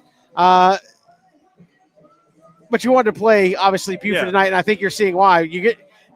Coach Britt told you this earlier this week. You play teams like this to get exposed in high school football, and you go, well, that makes no sense. No, it does. Expose where we're bad, and we'll fix it when it matters down the road. 100%. Just going back to your previous point real fast, a couple of reasons you only have 3 home games this year. A, you're on the backside of COVID with that scheduling. You've had some contracts kind of fall through with games that you were supposed to go play. But also last year, kind of what we're dealing with tonight, hurricane rolled through, really devastated kind of right down the middle of Georgia. Ware County was one of those schools. And so last year you were supposed to go to Ware. You ended up playing Ware in Memorial Stadium. So you had 6 home games last season. And now this season, you're going to go play at Ware. So you lose one there. You lost one again because of kind of the contracts there. So only 3 home games. But, yeah, I mean, if nothing else, Kevin, you kind of get to go back. I'm not going to say to the drawing board, but you can kind of say, okay, we can't do this right now as an offense. We can't do this. We're not great at this. This works pretty well, and kind of execute from there because, sure, middle of the season, you're probably not seeing a defensive line like that. But as you make it into region play against some really good teams like Warner Robins and Perry and the Ware counties, you're going to see SEC, like I always want to say Power 5, Power 4 kind of guys. And so you have to be able to throw the football and win against teams like that. And that's kind of what you're learning right now is where you're deficient in that. So if there's one positive from the first half is you're figuring out we can't just straight up block these guys with 5 and drop back and sling it around. I think that's the one where I think last year when you had guys that had played 3 years together, offensive line, you could sit back and go empty and say, we're going to put 5 on your 5 if you bring 5 with the pressure. This year, I think they're having to get creative, at least early on, Christian, with the blocking scheme and kind of figure out what they want to do that they can put in to plan, I guess, and execute along that front. And some of the answers that they've tried to go to are like, it's like a checklist almost. We're like, okay, emergency, I need a pass, and I'm not getting any kind of protection. What's the first thing that I go through? Gonna kind of go on a boot there and send my guy out, cut the field in half, and try to sling it around. That only works if you can stop somebody. Right. And Buford's so fast that they're just completely crashing down that side. So your quarterback's not just kind of running parallel to the line of scrimmage. He's having to fade away. And so that just completely throws away any kind of flood concept that you're trying to run to that side of the field. It's impossible to kind of hit those routes throwing off of your back foot.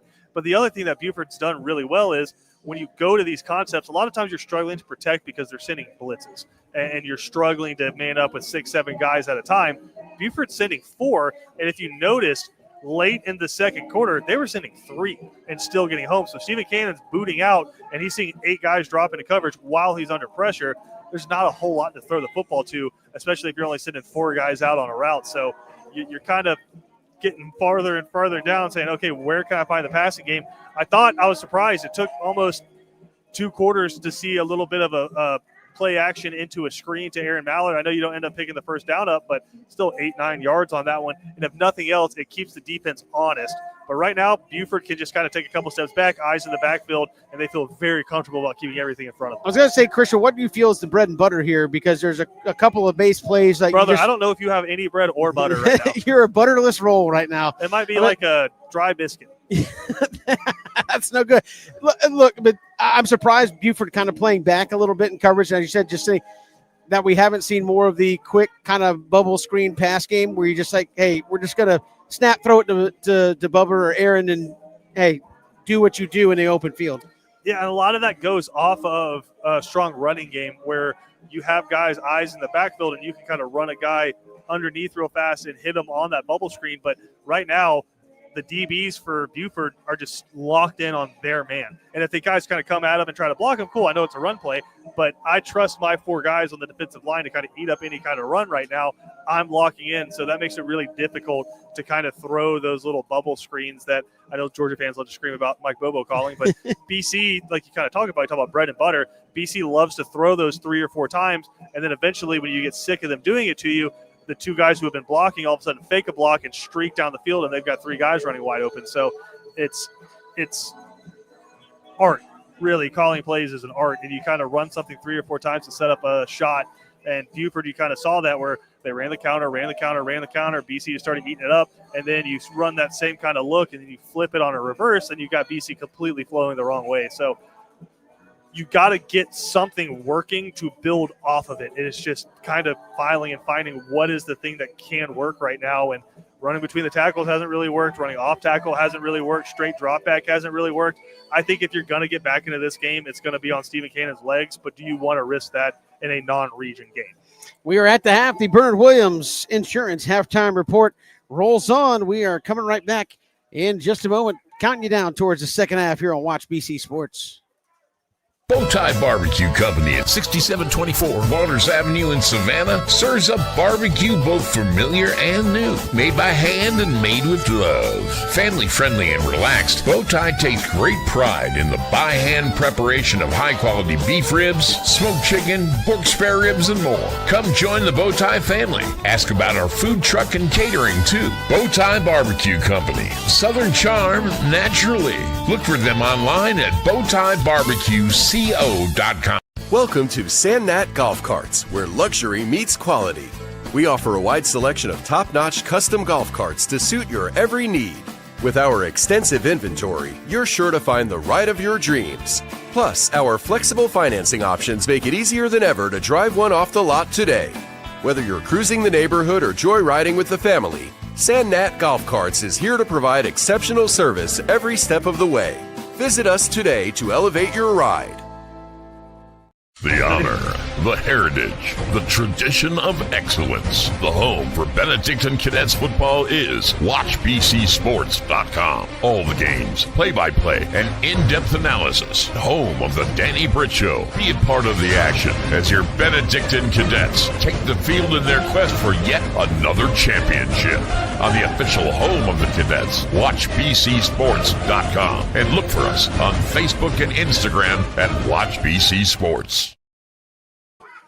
Welcome back here at the half. Again, Cadets trailing 21-7, as is the Bernard Williams halftime report rolls on, as the Cadets coming back from the locker room have not seen Buford as of yet. Rain continues to fall as it has most of the night. We have thankfully stayed away from the lightning here in the last hour or so. So we've been able to keep playing. We are kind of down to situation. If it lightnings one more time, we're going to call it and be done with it. Now we're at the half, and we'll see if we can get 2 more quarters of football in. Buford will get the ball coming out of the half. And again, Cadets just 1 first down in the first half. Ironically, their scoring drive came on 3 plays. They scored on the 3rd play on a big pass over the middle from Stephen Cannon to Bubba Frazier. That's been really the highlight of the offense. They got 1 first down and have struggled to do anything kind of outside of that. And just -4 yards rushing.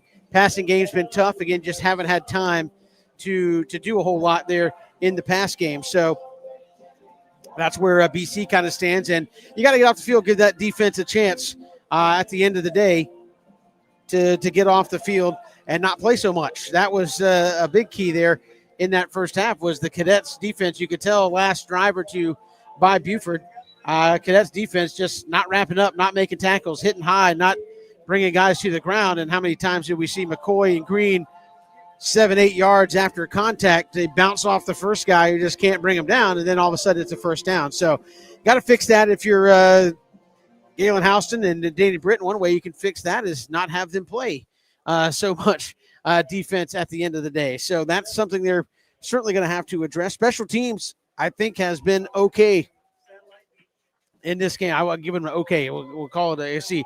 Stephen Cannon punting has been okay. Again, had some that were first punt or two was maybe short, not enough time to get the coverage down there. Had a couple that were good. I haven't really seen a whole lot outside of 1 kickoff, 1 extra point, really much from the kick game from BC otherwise. So just an okay grade there for BC, and that's going to be a question mark. Christian and I have talked about that a good ways into the season until they figure this thing out. You just have 2 guys that they've gotten off the soccer team. They've got good legs, but they just haven't done it a lot and really just started kicking footballs within the last weeks, right before the season started. So they haven't really spent years and years of perfecting that craft. So it's going to be kind of a work in progress for the Cadets who a season ago, Connor Ferguson, you get down, hey, we got a 50-yarder, we'll give it a shot. They had that kind of ability the last couple of years with Connor Ferguson. They have not had that ability, obviously, here early on in 2025. But we're playing on through the raindrops here at Memorial Stadium. We'll take another quick break. We will come back and we will have the second half for you right here from Memorial Stadium. And this is the Bernard Williams halftime report right here on Watch BC Sports. When it comes to blocking all the obstacles that life throws your way, let Bernard Williams and Auto Owners Insurance help you dodge the hits, analyze the playing field, and run the ball all the way home. We shield you so you can have peace of mind when it comes to auto, home, life, or business insurance. As one of the oldest and most respected independent insurance agencies in the Southeast, we know what it means to stand behind the people we protect head on. Trust in the power of the shield since 1934. For more information, go to thepoweroftheshield.com.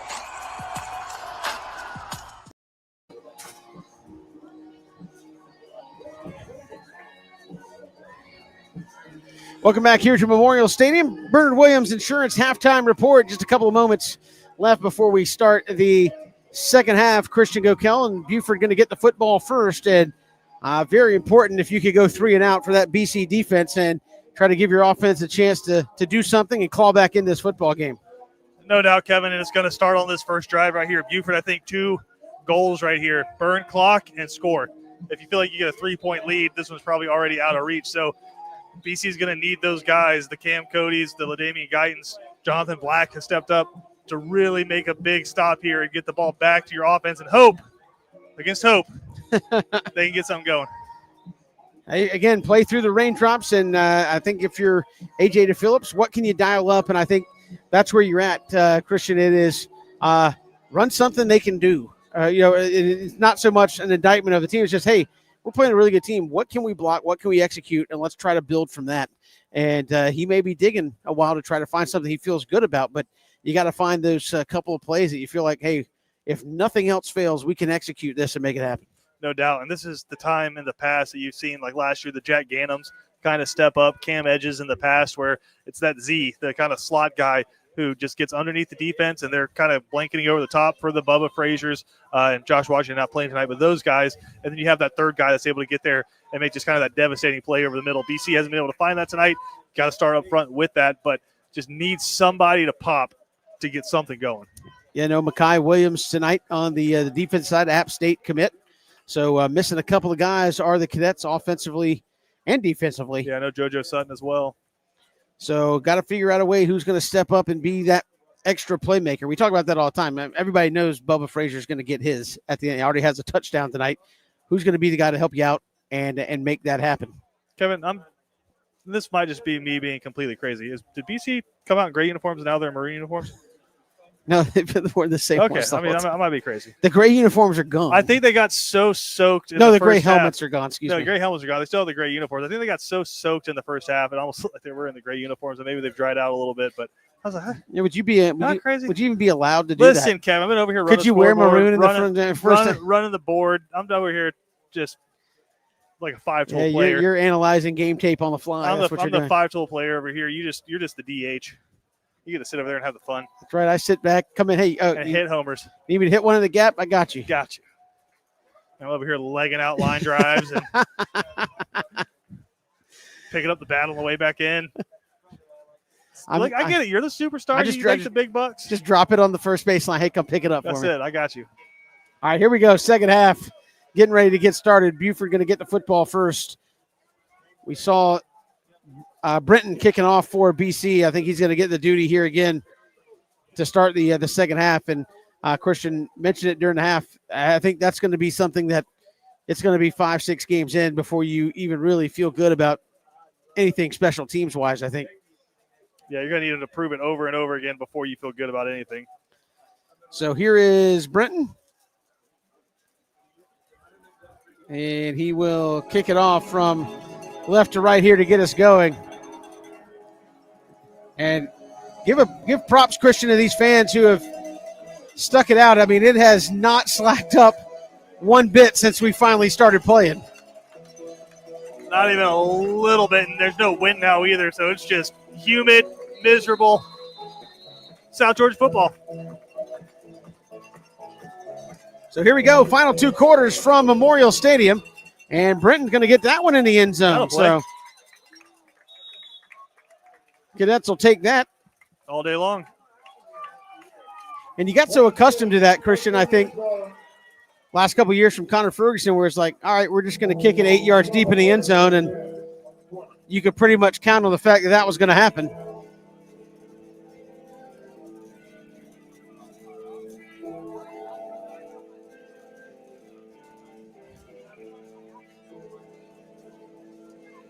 So here's Raiola in the Buford offense. Cadet defense here, Christian, really needs to get off the field. If not in 3 plays, maybe no more than 6 plays. No doubt. Take advantage of the field position. So through the raindrops we go here in the second half. A lot of shifting here by Buford and the Cadets defensively on the front. Raiola going to take the snap. They'll do a little pitch pass, running it here to the near side, and there's a big hole there up the near side. And out of bounds goes, that's going to be Cantrell. And he gets all the way out to the 39. Yeah, go ahead. That was just a huge gain on first down. Yeah, great blocking all the way across Buford's line and able to just find a hole and hit it. And then you got downfield. Receivers are still blocking as well. That's just a great play. Obviously talked about that in the locker room and executed it to perfection. So now 1st and 10 out at the Buford 39. Raiola changing the protection here. And he'll give straight ahead. This is another fresh set of legs and a big gain off the right side into BC territory. And Christian, that is the first time we have called Mr. Stokes' name. And that's another first down well into BC territory that time. Yeah, and that's another big-time college running back right there. So you look more and more, Kevin, they're just kind of bending and pushing on BC's defensive front right now. That time you caved in the right side of BC's defensive line. Just kind of leaning on BC right now. So 1st and 10 here for Buford now at the BC 41. Raiola going to give it to Stokes off the left side. Boy, he just slips through, and that's going to be a huge gain. Missed tackle again. Burst trying to save the touchdown, and it's saved by number 23, Raheem Jackson. And it's 1st and goal, and this is If it was baseball, good country hardball, this is, hey, we're just going to cram it down your throat here in the second half. Yeah, I mean, 3 plays, 72 yards, and it's all been on the ground, and it's all been one time to the left, one time to the right, then right up the middle. BC just on their heels right now. So McCoy checks back in at running back for Buford. Again, same thing happened in the first half. Buford came out swinging, BC kind of on their heels. BC trying to get lined up defensively here on first down. Here's the snap inside. And Cadets kind of snuff it out, but not before a gain of about 3 straight up the middle from McCoy. And it'll be 2nd and goal.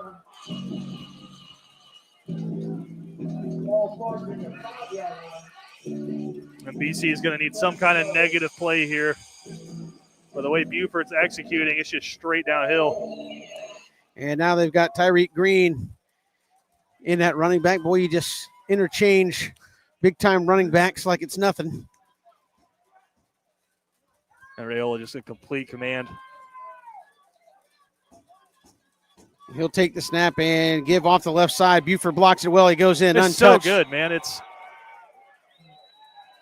Dalton Rayola is not going to get any kind of credit for that play right there in the stat book. It's just going to be a touchdown, 5-yard rush for the running back. But he looked at the defense, knew what he wanted to call, probably changed that. It's probably an inside run and stretch play to the left right there to get it outside. That's just a great job by a senior quarterback who's in complete command of his offense. And Buford just walks it down the field on BC. Not what you were looking for coming out of the locker room. And again, it wasn't a whole lot of trickeration. It was just, hey, we're going to run off tackle and up the middle. And again, the story of that, still a couple of missed tackles.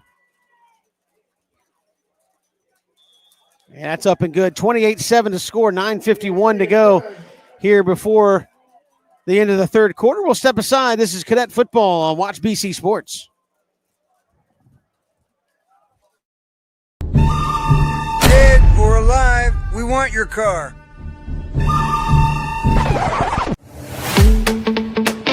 No matter the condition, running smooth or barely rolling, Cash In Carry in Savannah will buy it right off the road. Visit us now, get your instant offer, and turn that ride into cash today. We buy cars, any condition.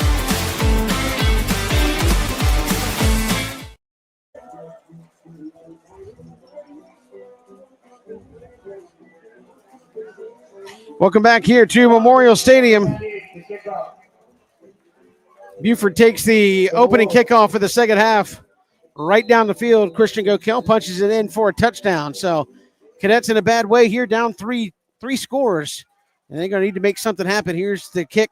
Mallard takes it at the 10, at the 15, across the 20, close to the 25, and that's where BC will take over 1st and 10. Again, only 1 first down by the Cadets in the first half. Yeah, that's your first goal right here. Pick up a first down and just see if you can get something going right here if you're the Cadets. And you got to look at this as the opportunity it is. You're not going to play a better defense this year. What better time to grow than against a team like Buford?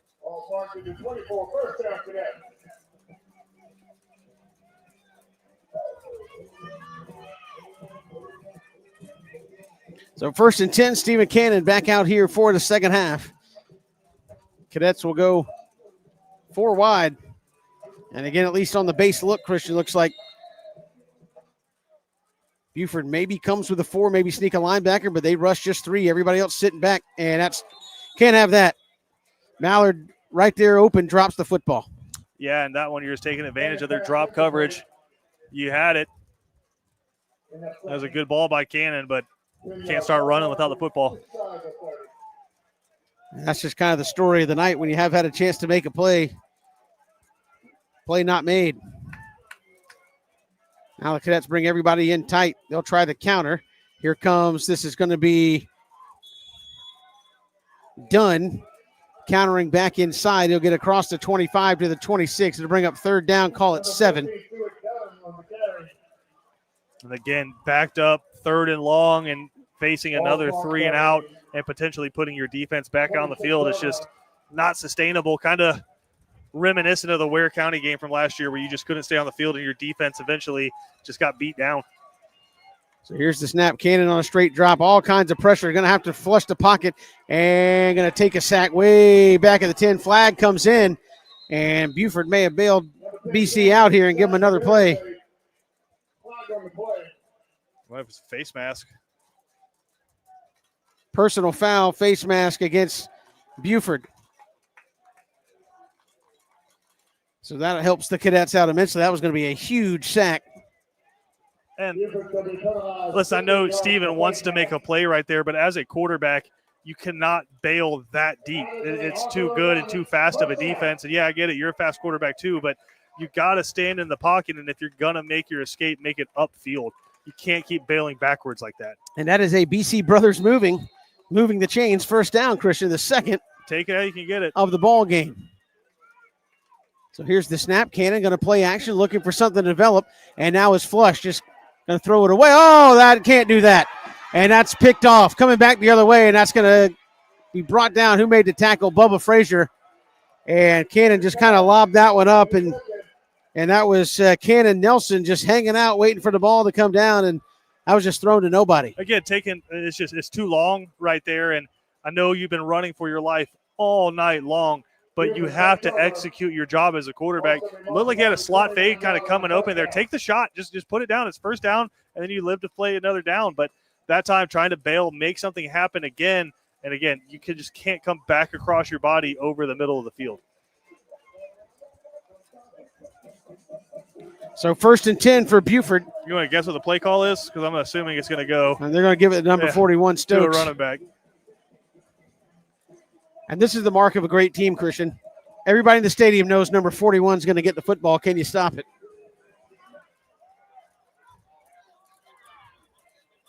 Again, Rayola just getting his team ready. He'll take the snap. No, he'll play action out of it. Looking, throws it underneath, going to be caught. Love it. And out of bounds. Larson Little with the tackle at the 21. Just a little roll play action. I mean, that's a play every NFL team has in the playbook, Kevin. And the look that they were trying to get was kind of a bend route from the outside receiver. Looked like he was going to run into block and then cut it back to the far side. Rayola looked deep. Looked like that one was covered. But then you have the tight end just coming underneath, kind of tracking along the line of scrimmage. Linebackers forget where he is. And all of a sudden you're picking up a big first down. Or almost a first down. So it'll be 2nd down and about 2. They'll put a tight end in motion. They'll give ahead. This is Stokes. There's Cam Cody. But, man, give Stokes a lot of credit. He pushes ahead towards the 20. That's a gain of 1.5. It'll be 3rd and short. Yeah, I know we've been saying tackling high. I think that was the only way Cam Cody could have made that tackle because he kind of turtled over an offensive lineman and grabbed the running back. So big play here for the Cadet defense. Got to get off the field. Yeah, I mean, I think you just sell out here. Try to go man coverage and just beat your way into the backfield. You've got McCoy, who's had a great night running the football, as Raiola moves the strength to the other side. He takes the snap. They're going to go to McCoy. Nope. Raiola keeps it out of there and going to stutter step his way for a first down. And again, high tackle. That's Larson Little up around the shoulder pads. And that'll be a first down and move the chains for the Wolves. Yeah, I like the play call. It's probably predetermined that the quarterback's going to keep it. And you know that everybody's keying on the running back. You got a quarterback that's athletic enough to pick up a yard. Great job. And again, just kind of eating up Kevin already almost halfway through this quarter.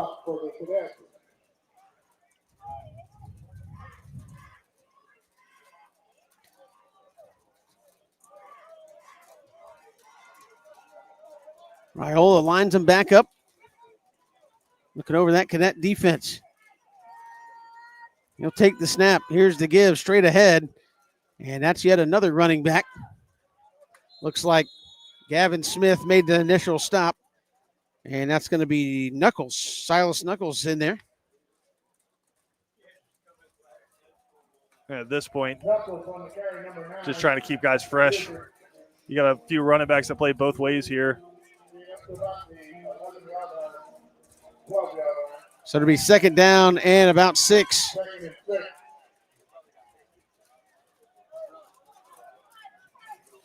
And so Buford, again, just running it right down the field.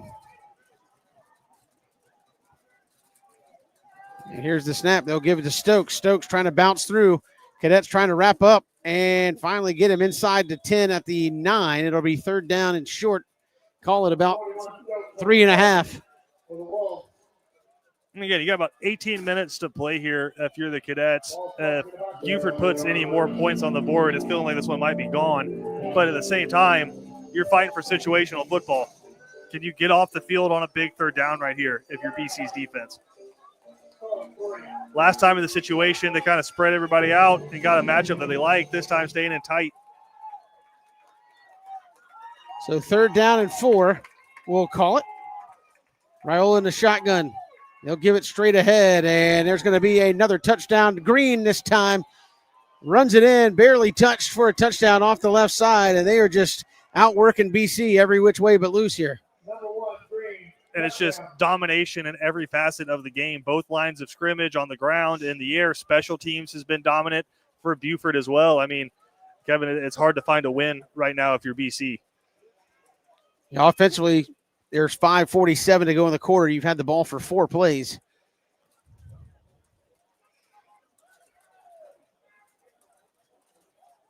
So Buford here with the point after to make it 35-7.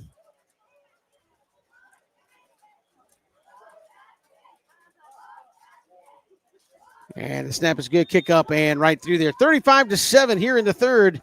Buford way out in front. This is Cadet football presented by Watch BC Sports. Welcome to Sandnat Golf Carts, where luxury meets quality. We offer a wide selection of top-notch custom golf carts to suit your every need. With our extensive inventory, you're sure to find the ride of your dreams. Plus, our flexible financing options make it easier than ever to drive one off the lot today. Whether you're cruising the neighborhood or joyriding with the family, Sandnat Golf Carts is here to provide exceptional service every step of the way. Visit us today to elevate your ride. Welcome back here to Memorial Stadium, 35-7. Our scorer, Christian Gokel. And again, the story of the night for the Cadets is just, I think you said at the end, just getting dominated here in a lot of facets. 2 first downs on the night. Your 1 touchdown came on 3 plays. And so when you have had some positives, you just haven't had the ball for a very long time. And defensively, I know they don't keep track of this as much in high school as they do others. I would imagine you've probably played 75% of this game on defense so far. Yeah, time of possession's just completely skewed towards Buford and just kind of leaning on BC, and offense has done nothing to help the defense, that's for sure.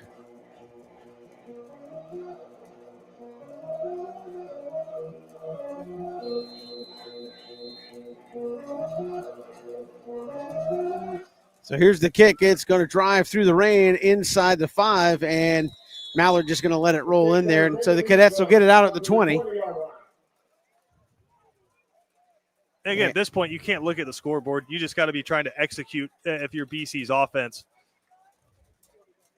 This isn't 2-minute situation. This isn't trying to go fast. This is just trying to pick up first downs and try to string 2 successful plays together.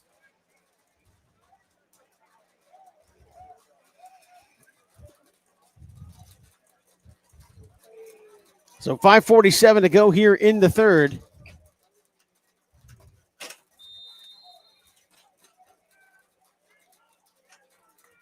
And Cadets will take the snap. Here's the give straight ahead. Stanley Smart. He'll get hit at the 20 and turned around there. Maybe a gain of 1. Again, just not staying on blocks if you're the offensive line. Number 5, Stanley Smart. You get to your guy, you got to keep your feet moving and stay engaged and let Stanley try to make the move at the next level. Right now, BC just struggling with the basics right now. Offensive line, stay on your man and just keep driving. It's a 3-man front. You got 6 guys out there. You should be able to move something. Cadets have a tight end to the right. Trips will go wide here on 2nd and 9. And here's a snap, little quick throw out to the flat. It's going to be caught. And that pass caught by Hall. And he'll get out across the 25. It'll bring up 3rd down. And again, that's a play that typically go for a first down, but Buford just so well organized right there. Get to their guys. It's like an Oklahoma drill, but next to the sideline. 2 guys engage, 1 guy comes up and makes the tackle. That's really strong defense. But now 3rd and manageable if you're the Cadets. Yeah, let's see what they can dial up I can move the sticks here. The pass rush in these situations has been so aggressive. You maybe just try to gap them with a draw play. Buford showing an extra man up there. And they try to go straight up inside, and that goes nowhere. And Stanley Smart going to lose yardage. Offensive lineman loses a helmet. And BC goes 3 and out again.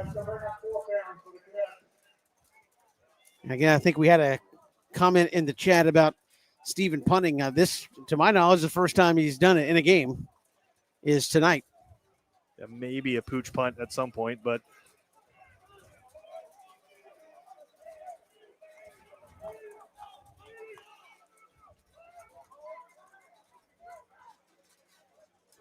yeah, Cadet's going to have to punt this football.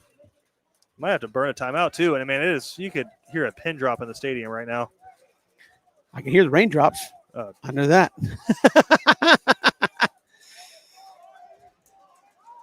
I mean, it feels like a scrimmage. Yeah, That's not how the quiet it is. Yeah, not the effort you were looking for. I think coming into this one.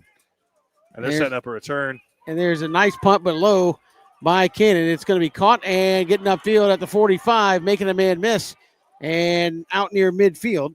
That's going to be Coaston for Buford, and Buford once again with great field position, kind of story of the night.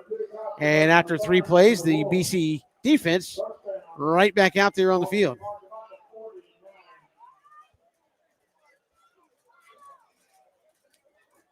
Kind of one of those nights where you start, you stop, you start, you stop. It's raining and nasty. And now we get late into the night, approaching Saturday morning. I mean, this is getting Rayburn Gap kind of territory right now from last season. And so much of it's just at the line of scrimmage.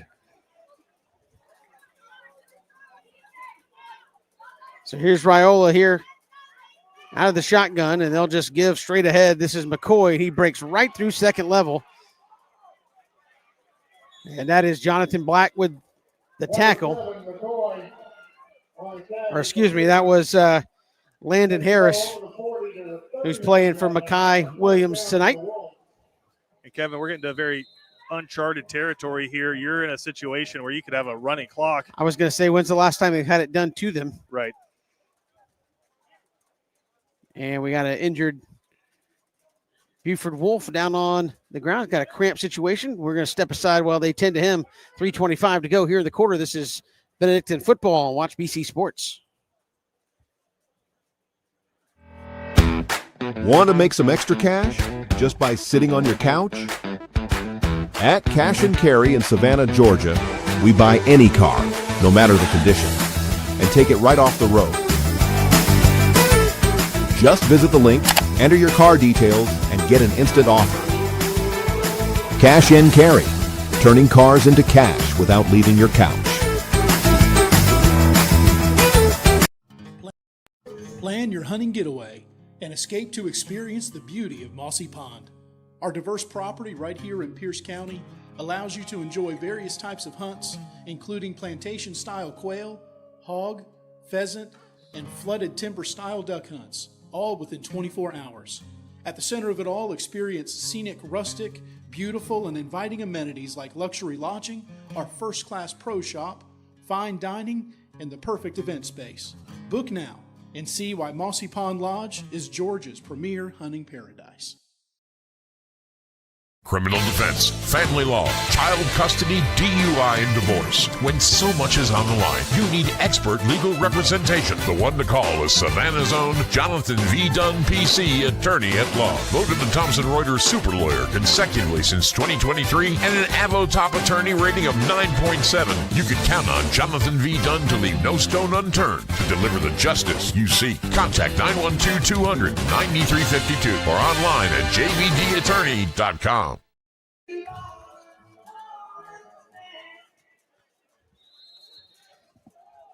Welcome back. That was McCoy, who was helped off the field for Buford with that cramp. And they just go to the next running back in the stable, and everybody moved but Raiola. And that's going to be a false start against Buford. That'll back him up. And as Christian said about the first down BC got a minute ago, you take this however you can get it.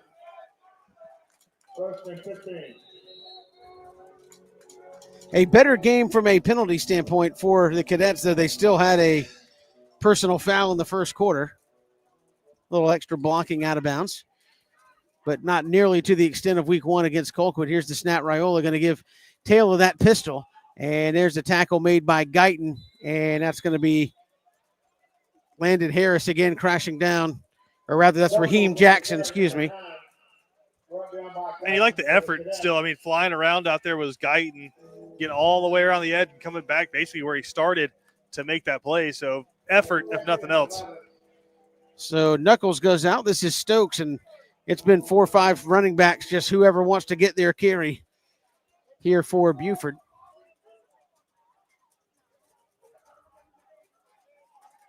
And they'll give it to, nope, play action wide open out here in the flat. Makes a man miss. 20, 15, 10, 5. Nobody going to get him, and that's a touchdown. Up the left side, another missed tackle. And into the end zone goes Braylon Williams, and the Cadets have a man injured. That's going to be Amari Burse, and he's down with a cramp. And just a beautifully designed play. You have the backside guard tackle pull and look for all the world like a run play, but then you have a post wheel concept coming back this way. And Amari Burse was the only BC defender back there. Raiola kind of had his choice of who he wanted to throw to, but I mean, this is, you said it, Kevin, every which way but loose right now for Buford. They are executing at an extremely high level, and for BC, it's just mistake after mistake after mistake after mistake. And they tend to Amari here on the near sideline. He's up, and again, this hadn't been as big an issue, obviously, this week as it was last week. I know Coach Britt told you earlier this week on the Danny Britt show, it's not like we're not telling our guys to hydrate, but it certainly hasn't been as big a factor tonight as it was last week in Colquitt.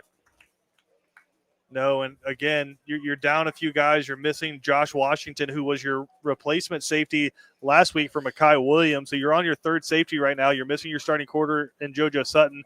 That's why Amari's having to play corner out there. So it's just you're testing your depth right now. But at the same time, these are guys who have played a lot of football. Got to execute better than that. So now I don't know, here we go. Buford going to kick the extra point here.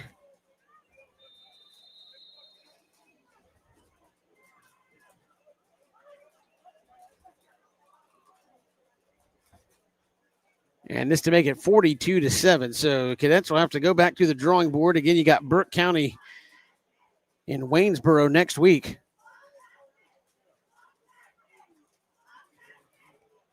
And you got to find some momentum. And again, Christian, this is the interesting spot. Are we going to take a break here or stay here? We'll stay here. The interesting spot is you go from Colquitt last week, who was kind of power run, to this more of a pro style. Very much so. Multiple formations outflanking you, to next week it's Franklin Stevens in the flex mode. I know he's opened up the offense, quote unquote, a little bit, but it's still we want to misdirection you and we want to power run at you. And so I imagine if they watch this tape, they'll get a few ideas of where to attack BC. So it's going to be gut check week next week on the road up at Burke County for sure. Yeah, and a Burke County team that's kind of got pushed around by BC the last few years. You know, they want to win that one. It's kind of become a pseudo rivalry between those two schools. So very good football team up there, run by a great head coach, Franklin Stevens. We're used to him at Ware, and then prior to that at McEachern, guy who's been all over the state of Georgia. So, yeah, it doesn't get a whole lot easier just in terms of what you're going to have to go up against in a really hostile environment up there near Statesboro. Here we go, 42-7.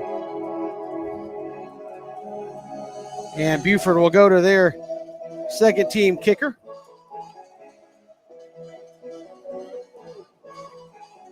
I don't have a 99 on the roster I was given.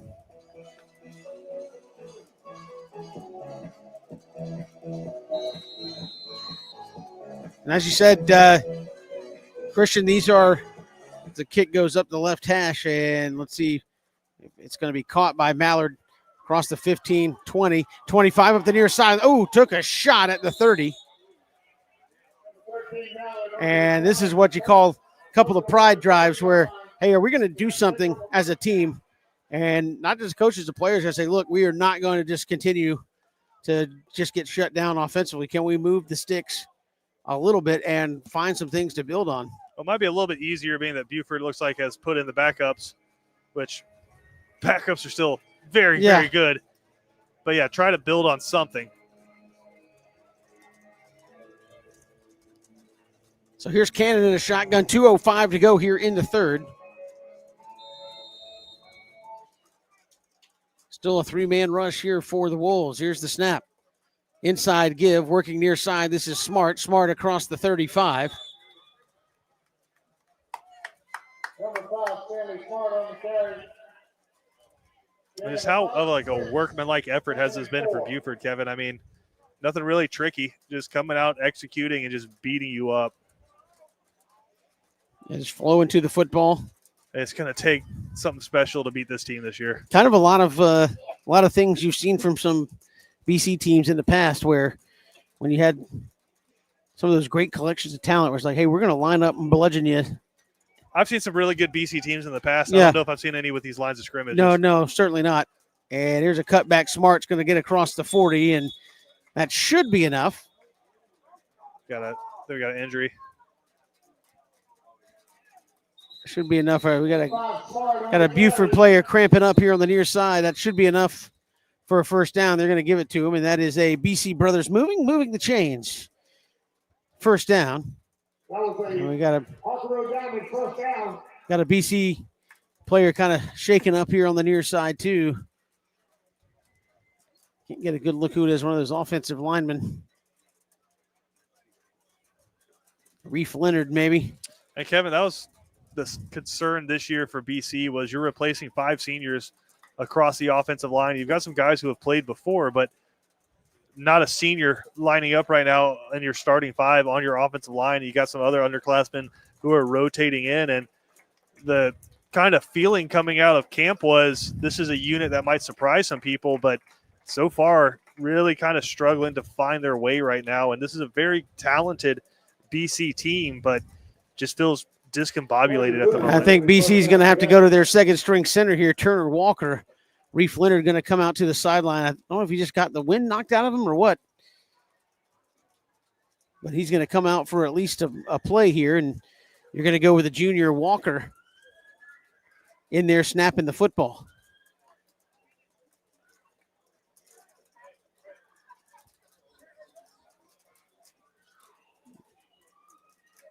So 1st and 10 here for the Cadets.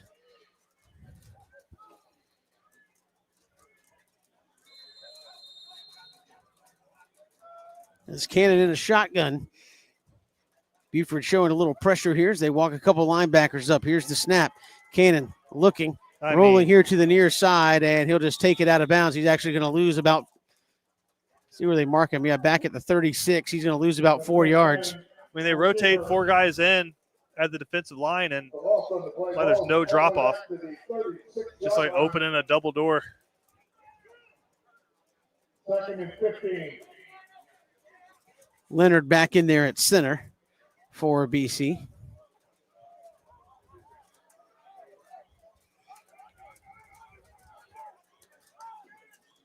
Here's the counter. This is going to be Mallard off the left side. Oh, he just got rolled up after about a half a yard. Nice pursuit by Buford. And somebody's shaking up over there on the far side, and that's what you don't want. And that doesn't look like it's a hamstring. It doesn't look like it's a cramp. No, you're going east and west, and all of a sudden all of your momentum stops, and you're getting rolled up on by offensive linemen. That hurts. And in a position that BC cannot afford to lose anybody. Can't see. I'm trying to see who's not coming back to the huddle here. I think it's Mallard. And if it's Mallard, that does not look good. And that would continue to hurt for BC with the injury toll. I know Danny Britt said, hey, we just got to stay healthy here through these first several weeks. Try to set ourselves up for region play. So that would be a tough loss. 42-7 here against Buford. So if you can keep it there. But really just trying to get out healthy But Christian, here's the thing. Like if your BC is like, you can, I guess, kind of look at it two ways. You haven't executed on a number of facets, but as you said, you might not see another team that's rolling this offensive and defensive line at you the whole rest of the year. As far as like, hey, what battles were we winning? Not many, but how many do we need to win to be successful against a team that's not quite as loaded with talent?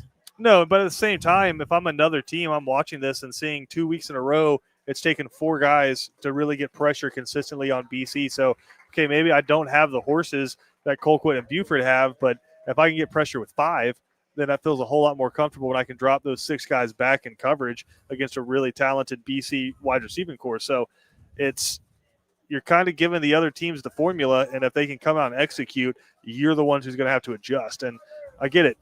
It's not quite Buford, but Warner Robins is still Warner Robins, Perry's still Perry, Ware's still Ware. You've got a really brutal region slate coming up that you're going to have to find a way to execute on offense. They're helping Aaron Mallard here to the near sideline. He did not put any weight on that leg, as you could see him coming to the sideline, so you lose one of those speedsters.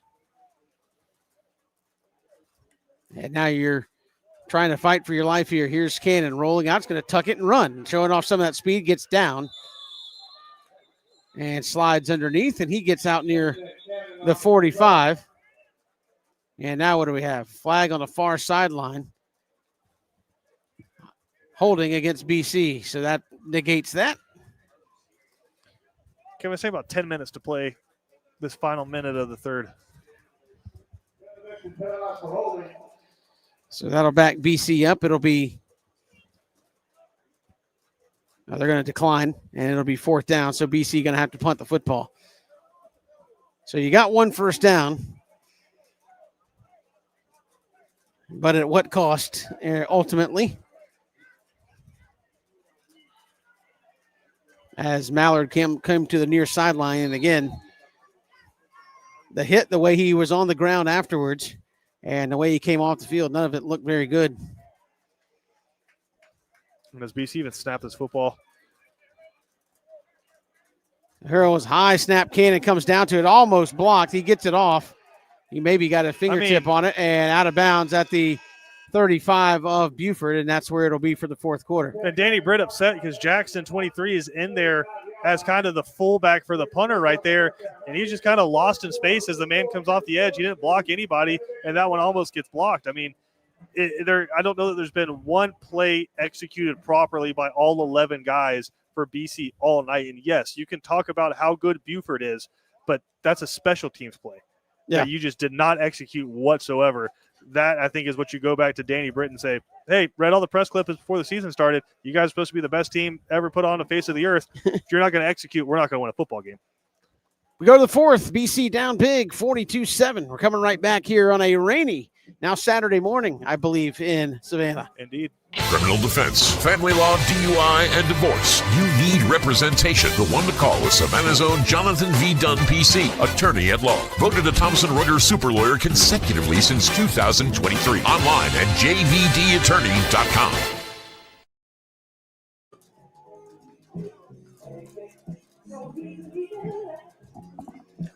Welcome back here to Memorial Stadium as we get ready for the 4th quarter. Buford still got Raiola in there at quarterback as we start the 4th.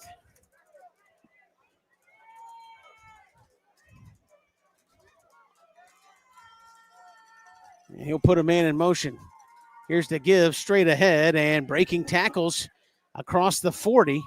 And Christian, that's yet another running back. That'll be Beck Brocious, junior running back, and that's what running back number 6 or 7 tonight. And it looks like you got some backups in across the offensive line. Some, not all. And I doubt we see guys like Green back in for Buford.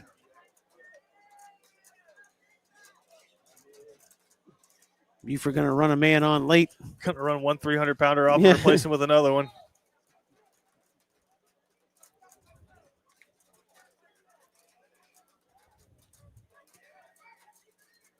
Here's the snap to Raiola. There'll be Brocious going ahead, and boy, just breaking tackles. Ball came out. I think BC got it back. I think maybe That was Houston that fell on it.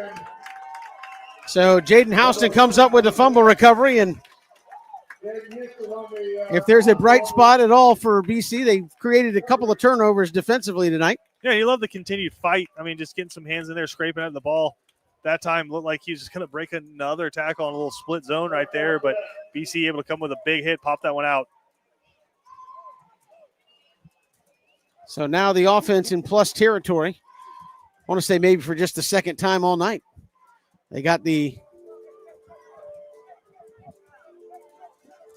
actually that's 3 turnovers defensively. They got the turnover and the interception. And scored an interception. So they scored their first touchdown off the turnover. Okay, it looks like we are officially in running clock territory. So here's the snap to give. This is going to be Smart off the near side. Turns the corner. Give him a couple. And as Christian duly noted, running clock. Trying to get us all out of here before 1 a.m.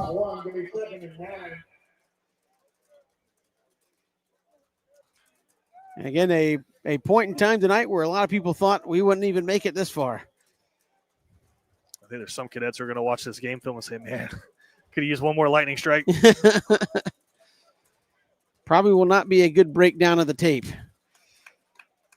Here's the snap to Cannon. Throws over, and again, that's 2 or 3 times tonight. And, Christian, if you dial it up and you don't catch it, not much else you can say about that. Yeah, both times you just start running without the football. And, again, you start talking about where depth's a factor. That's Josh Washington's spot where he's supposed to be. Bubba Frazier not out on the field right now. I wonder if they're just trying to keep his legs fresh. This one kind of already put away. But, I mean, that's supposed to be Josh Washington out there at the X or Mekhi Williams, both of those guys injured at the moment. That's supposed to be Aaron Mallard. He went out a little bit early with an injury. But, I mean, if you're the young guys and this is your chance to play Buford, you got to take advantage of your chances when you get them. So here's the snap. This will be Smart off the left side, turns the corner, and rolls over towards the 37-yard line. He'll be short of a first down. It'll be at this point, might as well. It'll be 4th down and about 3. What the heck?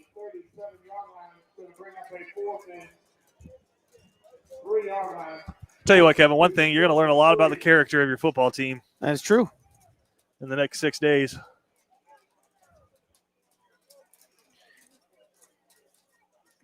And again, when they won a championship several years ago, they went to Buford, got embarrassed, had a players-only meeting, and then rolled off a perfect season the rest of the way to win a state championship. And I think you may need something like that to come from the players on this one. Say, we've got to do better all the way around. And that's going to be awfully close. So they can give them forward progress. Oh, they started walking back. They're going to give it to them? Yeah, far side, official. So there's a BC Brothers moving the chains. First down. That's what, the 3rd or 4th first down of the night. So yeah, and if nothing else, Kevin, the same play twice in a row, you pick up a first down. Maybe you're starting to see something. Okay, you're talking about bread and butter. It's not quite bread yet, but you're identifying the grain you need to maybe start growing, the seeds you need to grind down, and then maybe potentially some of the yeast to start thinking about bread with that buck sweep right there. Have they at least brought the basket to the table? Here's the snap there. Smart. He'll go straight ahead, and, boy, he just gets wrapped up maybe a couple of yards. And obviously, if you're BC, I think after what you saw happen with Aaron Mallard, this might be rolling clock. Can we just get this down to zeros as fast as possible and be as healthy as possible for Burt County next week? Yeah, healthy as possible is not as healthy as you'd like to be. That's for sure.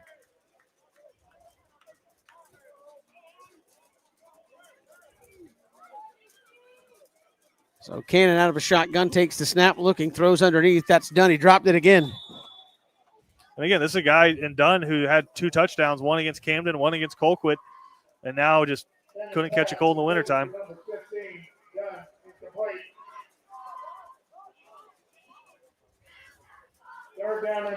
And I think Danny Britt knew it was going to be a challenge tonight. I'll be interested to hear what he has to say with some of the execution tonight and some plays that just weren't made. And again, you need somebody to step up. You talked about that players only meeting. Who's the leader on this team? Who's the guy that's going to say, hey, this isn't acceptable? If we go out and we put our best foot forward and we lose 42-7, that's one thing. So here's Smart off the near side, breaks it inside 25, 20 still on his feet. Stanley going to continue to run inside to 10 and shoved out of bounds. And they'll have a first and goal here.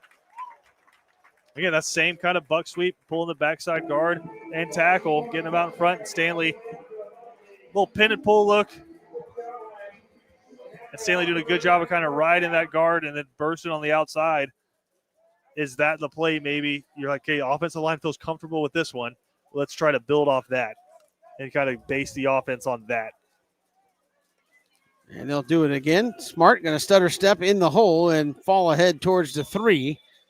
It'll be second and goal. That's exactly what Buford does. They run that counter play over and over and over again, and they kind of build off of that. And you saw it, the big play action touchdown pass that you see, Kevin, off of that same kind of look right there.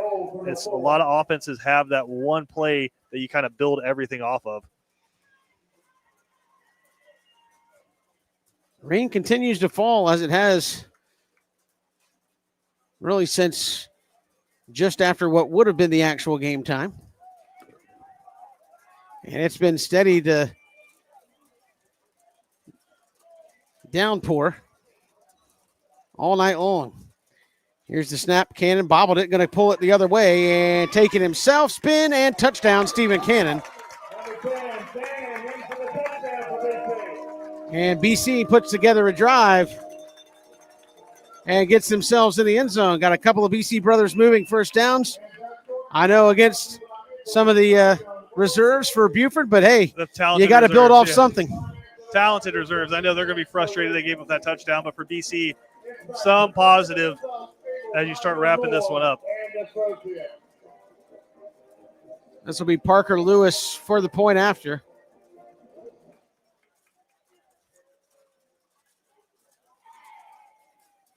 And the kick is up and good. 42-14 here in the fourth. We're coming right back. This is Cadets football on Watch BC Sports. Cool Vibes Pizza and Wings is one of Savannah's most popular. Could be the New York style pizza, or the pasta, or sandwiches, or wings. Whatever you choose, Cool Vibes has their own unique style. Check them out at 4501 Montgomery Street, Savannah. Welcome back here to Memorial Stadium. Midnight train to Georgia. We are past the midnight hour. It's college football season. Maybe the midnight canoe. It's college football to season. Georgia. Not yet. College football positive. is today. I guess week 0. Not as many teams playing week 0 college football as have in years past, but we got Iowa State, Kansas State, I think in the Ireland, the Dublin Classic. Yep. Where Georgia Tech last year just laid the lumber to Florida State. I saw somebody was kind of poking fun at Ireland. They're like, I think somebody Googled Kansas State flag, and it was just the state of Kansas's flag hanging outside one of the Irish pubs over there.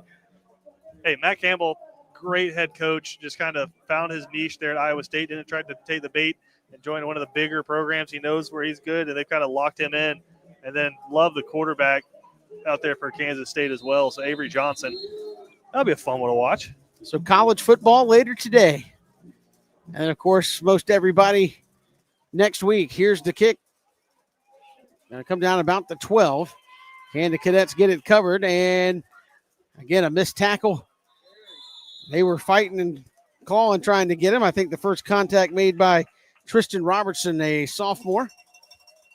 And now the Cadets still got a lot of their starters out there on defense. I think realistically for Buford with the running clock. No Cam Cody, I don't believe, but you got to run about 4 or 5 more plays.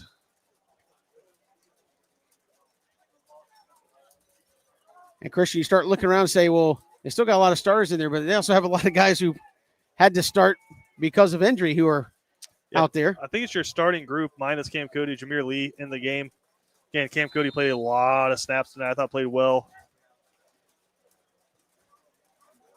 Looks like Buford has gone to a backup quarterback here. They'll ride the belly inside. There's Jameer Lee with that initial hit. Number 18, Gwen on the carry for Buford. And number 18, is going to be Brandon Gwynn, junior quarterback. Kevin, I do want to say this. A lot of first-time watchers tonight here on Watch BC Sports. Really appreciate y'all being along with us. And for the ride or dies who have been with us since the beginning, when it was just radio calls, appreciate you guys tuning in tonight. I know for BC, not the result they wanted to see, but still really cool stage here, and glad we got to play this one tonight, and you guys were along for the ride with us. So second down and about 9. Here's the give off the right side. There's nice open field tackle. Is that Larson Little? So Larson Little with a open field tackle. And does Buford have 2 number 18s on the field? I think they do. The quarterback and a receiver. Not supposed to be able to do that, but it's 42-14. At this point, we'll let it slide.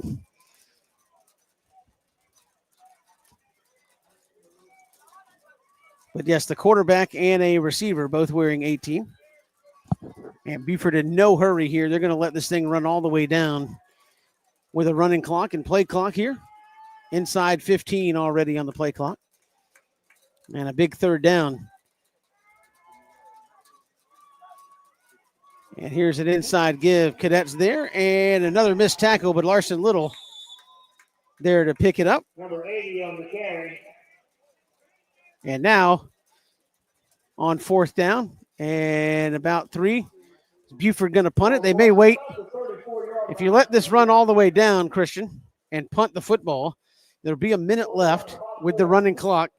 And if you're Danny Britt, the time it takes to switch fields and do that, do you even bother running a play? Right. Is going to be the next question. Yeah, I think at this point you get out of here. So yeah, Buford going to run on the punt team, and they might take a timeout or just take the delay and let the clock keep running.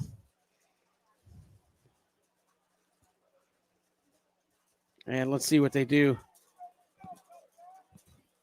He took a timeout. Minute 2 left to go here in this one. Christian, we'll take a quick 30 seconds, come back, and get you the end of this one. Buford all out in front of BC. This is Cadet Football on Watch BC Sports.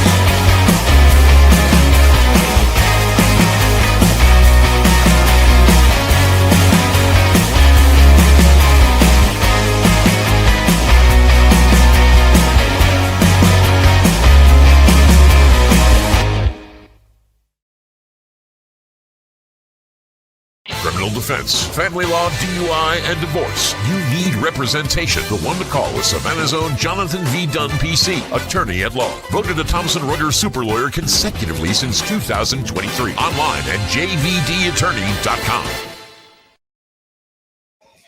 Welcome back here to a soaked Memorial Stadium.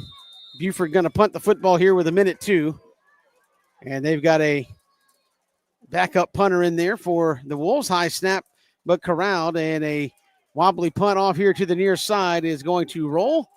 And all the way down towards the 20, still going, and touched up at the 14, and the clock should keep running. And now, if they don't start the clock until they spot the football, you won't have to run a play. BC may not have to run a play here. They still haven't marked it ready for play. A.J. DePhillips and company packing up their gear. So my guess is Danny Britt probably said, we're not going to snap it. They still haven't marked the ball ready for play. Now that it's under the allotted time, they're going to do it. And I don't know that BC is going to actually snap it. Maybe they will. They've got a backup quarterback in there. They may take one play here. Here's the snap. Inside give. And coming here to the near side. That about sums it up. Here you go. And at quarterback was, I think, Kyrie Richards, a freshman. And that'll do it. In the raindrops, kind of describes the whole night. Soaked to the bone are the Cadets, and they just get worked over by the Wolves. They won't be the last team that Buford does that to. Certainly not. 42-14, your final score tonight. Christian and I coming right back with the attorney Jonathan Dunn post-game show. We'll look to talk with Danny Britt after this one. Also name our Cool Vibes Pizza player of the game here in this one for Benedictine. And we're coming right back. Final score 42-14. Jonathan Dunn post-game show right after this. Criminal defense, family law, child custody, DUI, and divorce. When so much is on the line, you need expert legal representation. The one to call is Savannah's own Jonathan V. Dunn, PC, attorney at law. Voted the Thomson Reuters super lawyer consecutively since 2023 and an Avo top attorney rating of 9.7. You can count on Jonathan V. Dunn to leave no stone unturned to deliver the justice you seek. Contact 912-200-9352 or online at jvdattorney.com. Welcome to Sandnat Golf Carts, where luxury meets quality. We offer a wide selection of top-notch custom golf carts to suit your every need. With our extensive inventory, you're sure to find the ride of your dreams. Plus, our flexible financing options make it easier than ever to drive one off the lot today. Whether you're cruising the neighborhood or joyriding with the family, Sandnat Golf Carts is here to provide exceptional service every step of the way. Visit us today to elevate your ride. The honor, the heritage, the tradition of excellence. The home for Benedictine Cadets football is WatchBCSports.com. All the games, play-by-play, and in-depth analysis. Home of the Danny Britt Show. Be a part of the action as your Benedictine Cadets take the field in their quest for yet another championship. On the official home of the Cadets, WatchBCSports.com. And look for us on Facebook and Instagram at WatchBCSports. Final result tonight about as pretty as the weather here in Savannah, Georgia. 42-14. Buford all over Benedictine as the Cadets sing the alma mater here on the near side, Christian. And again, it's one of those where you can look at it on its face and say 42-14. Coach Britt talked about it earlier and said, look, they're very, very talented. Maybe one of the most talented teams you'll play. We still got to go 11 on 11. And they attempted to do that, and it didn't go well. Only a handful of first downs offensively tonight. Defensively, I mean, a lot of things to correct, but you did play a lot of defensive football tonight. And this game, towards the end of the second quarter, right before Buford scored, was a competitive football game, and then it just kind of got away from them coming right out of the locker room. And I think Danny Britt's obviously going to say, guys, look, it doesn't affect our goals at the end of the season. This might be the best team you play in your high school football career, some of you guys. We talked about, 33 D1 offers. I mean, you rotate a second unit in there that looks just as good as the first unit, and you don't see that every Friday night. Sometimes you lose a left tackle. The next guy comes in, it's 230 and not nearly as big. They substitute in, it's the same guy. So you had to put in a lot of work tonight. Defensively, played too much football. Offensively, you didn't execute. And when you had opportunities to execute, you still didn't execute in a lot of phases of the football game. Really didn't execute a lot until they kind of put some of their second unit in and you were able to move the football. So a lot to work on. I think a lot to contextualize if you're a coaching staff and not just say it's all bad. You may not have to work that hard to get a first down against most teams you play week in and week out. Against really good football teams that know how to execute and just – let's listen to Nick Saban talk not too long ago, and he said he never coached a bad player into a great player. He just had great players and had them execute, right? Buford has great players, and they just went out there and executed. Against a team like that, if you are not 100% sure about every unit you're putting out on the field, it feels like you're holding back an avalanche. And as soon as one part of that pressure starts to break through, everything kind of collapses on itself. And that's what it kind of felt like tonight for BC, where it's like, hey, we felt like right at the beginning you could play with these guys a little bit. You go out there, you give up the touchdown on that first drive there after kind of a shaky punt coverage, and you give them a short field. But after that, you come back, you get a turnover, you answer with a touchdown of your own. You're like, cool, hey, let's play ball. We're going to go after it. But then you kind of see where those pressure breaks are starting to make their way through, and it started, like you said, offensively for BC. And once Buford saw that, they could just get consistent pressure started with 4, but then consistently with 3 guys, BC's offense was done. And from that, they could just execute their offense and just lean and lean. And it took until the end of the second quarter until they kindly started busted through. And you had as a 14-7 game late. And if you had not turned the football over, you have a chance to go into the half down 1 score and come out and play defense. Turn the football over, and all of a sudden the levee just breaks, and they score a touchdown. It's a 2-score game. They come out, make it a 3-score game almost immediately, and your defense is just dead legs out there trying to just hope against hope that they can make a play. But again, when you're playing a great football team, you have to be perfect in every aspect of the game, and I can't think of one that BC was. And again, Chris, kind of the opposite of last year, where last year Raven Gap kind of came in and physically worked you over. Well, the next week you came out against this Buford team, or well, not this one, but last year's Buford team, and played them within a couple of points or down to the wire. This year you came out and you played a good Colquitt County team, kind of blow for blow, and you come back a week later and it just gets away from you in a big way. So kind of tough to get a read here early. And again, it's one of those things where you're 0-2 and you say, okay, there'd be a lot of 0-2s if everybody played schedule like that. How different could we look next week? You go up to Burke County where I want to say it kind of levels out on you a little bit, and maybe you have some room and some time to execute, and maybe some of those offensive linemen have a chance to catch their breath, so to speak. Yeah, I'm trying to remember correctly, but I'm pretty sure after the 0-2 start last year, you lose at Rayburn Gap in Statesboro, then you go and get beat by Buford, then you come home. I believe it was Burke County, and you come in and you start executing. You think you put up 30-plus points in that football game, only gave up, I think, 14, if I'm remembering correctly, and that was kind of the get-right game, and then you kind of started rolling a little bit after that. Burke County at Burke County, that's not a get-right game. So you're going to have to come out, cross your T's, dot your I's, and lace them up because Burke County is going to be out for blood. But it ain't Buford. I'll say that. Yeah, absolutely. So a tough one tonight here in Savannah, a rainy night, an off-schedule night, so to speak. I know Coach Britt doesn't make excuses for that. He's like, hey, we got to roll with it, but I know he wanted to get this game in and get the reps, and certainly didn't go the way that they would have wanted to, Christian Gokel. I want to say this before they get out of here and head back to Atlanta.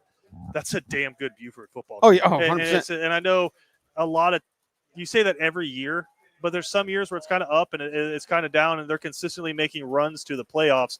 That is a state champion or bust kind of a football team over there for Buford, and I'm really excited to kind of follow along with what their journey is going to look like this year because just the talent. I love football, Kevin, and you know how I watch the game is from the line of scrimmage out.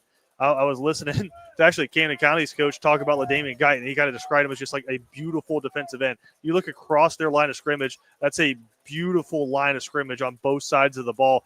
SEC, ACC, Big Ten kind of level guys all across the lines of scrimmage for Buford. And the quarterback, like I said, I'm so impressed, not just with his ability to sling the football around or make the plays, but pre-snap, you see the adjustments, and he's just always going to put his team into a plus kind of a play right there. I really like how they execute. I love Coach Appling and what he's done with that program, and I'm really excited to see what they can do this year because that's a really dang good football team. Christian, we're looking to chat with Coach Britt coming up here, top of the press box again, a rainy night, long night for the Cadets. Let's go ahead and name our Cool Vibes Pizza player of the game. It may be tough. I know Bubba Frazier had a touchdown. Stephen Cannon with a touchdown late. Where do you go for tonight's Cool Vibes Pizza player of the game? Yeah, there's a few different ways that you can go in this one, but I think the guy who played with consistent effort and executed really well the whole game was Jonathan Black, the corner. He had an interception and just made plays on special teams where he got down and made tackles, and he's a guy who's part of a four-man rotation that's supposed to be coming in at that cornerback position, and he's the only one left from injuries and just necessity of having to play those guys on the other side. I think he's kind of locked down his side of the field, and I'm not going to say he played flawlessly, but outside of everyone that came out on the field tonight for the Cadets, I thought he's the one who did his job the best and made an explosive play there on the interception. So I'd say Jonathan Black is my Cool Vibes Pizza player of the game. So Jonathan Black takes home that prize tonight. We'll come back. We'll look to chat with Danny Britt up here on the Attorney Jonathan Dunn post-game show. This is Watch BC Sports here tonight in a rainy Savannah. When it comes to blocking all the obstacles that life throws your way, let Vernon Williams and Auto Owners Insurance help you dodge the hits, analyze the playing field, and run the ball all the way home. We shield you so you can have peace of mind when it comes to auto, home, life, or business insurance. As one of the oldest and most respected independent insurance agencies in the Southeast, we know what it means to stand behind the people we protect head on. Trust in the power of the Shield since 1934. For more information, go to thepoweroftheshield.com. Plan your hunting getaway and escape to experience the beauty of Mossy Pond. Our diverse property right here in Pierce County allows you to enjoy various types of hunts, including plantation-style quail, hog, pheasant, and flooded timber-style duck hunts, all within 24 hours. At the center of it all, experience scenic, rustic, Beautiful and inviting amenities like luxury lodging, our first-class pro shop, fine dining, and the perfect event space. Book now and see why Mossy Pond Lodge is Georgia's premier hunting paradise.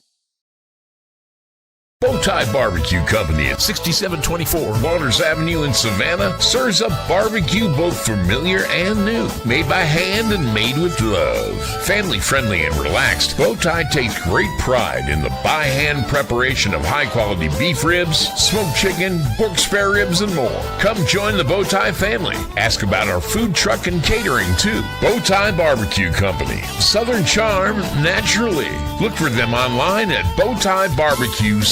Criminal defense, family law, child custody, DUI, and divorce. When so much is on the line, you need expert legal representation. The one to call is Savannah's own Jonathan V. Dunn, PC, attorney at law. Voted the Thomson Reuters super lawyer consecutively since 2023 and an Avvo top attorney rating of 9.7. You can count on Jonathan V. Dunn to leave no stone unturned to deliver the justice you seek. Contact 912-200-9352 or online at JVD Attorney.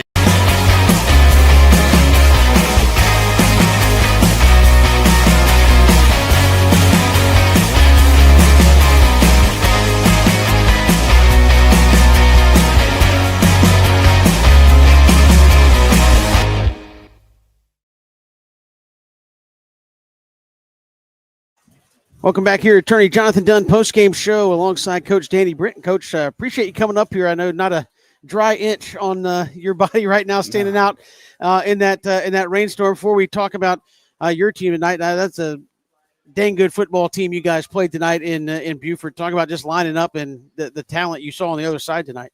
Yeah, and that's what I told the guys just now. I said, obviously, you play a team like that and you learn things about yourself that we've got to correct, but also realize we won't see anything close to that again. That's it. Just the sheer depth of the whole thing. The guys, they would run out. I mean, you see the different tight ends they were running out. It's ridiculous. And we knew that. I mean, that's part of, you playing a team like that. And you definitely, we got to get healthy. And we just got to figure out a way to get healthy. And so certainly a 4A school playing not healthy, a team like that, and that's what's going to happen, so. Coach, how important, first off, was it to play tonight? I know we saw you kind of lobbying your case a few times, like just wait it out for us a little longer to get this one in. If you don't play tonight, it's 1-2 football games in 6 weeks, and that's tough to do. Yeah, that's not good, and I get it. I mean, no, it wants to get their butt whipped like this, but it's playing football, and we needed to play football and, against an extremely good opponent, and it'll make us better. We wanted to play. Coach Happ wanted to play. We just knew we couldn't wait forever, because he's got to get back. So, glad we eventually got it in, even though it was in a monsoon. Coach, anything that really impressed you tonight with your guys on defense or anything? I don't think I saw anything that would impress me. And I'm proud of them. I love them, and we're going to be a very good football team, and that's what I told them. And, we get in our division, and it's going to be a completely different look. What about improvements from last week? There's a lot less penalties, right? I saw that. Thank you for mentioning that, Dennis. I did see numbers time. We had one late hit on the sideline over there, and it was nothing bad. You know what I mean? Like, the guy was just blocking hard, and maybe it was a little bit late, which I said I'll take. That's part of being aggressive football players. I saw them actively not doing that and then encouraging each other not to do that. So I was very proud of that.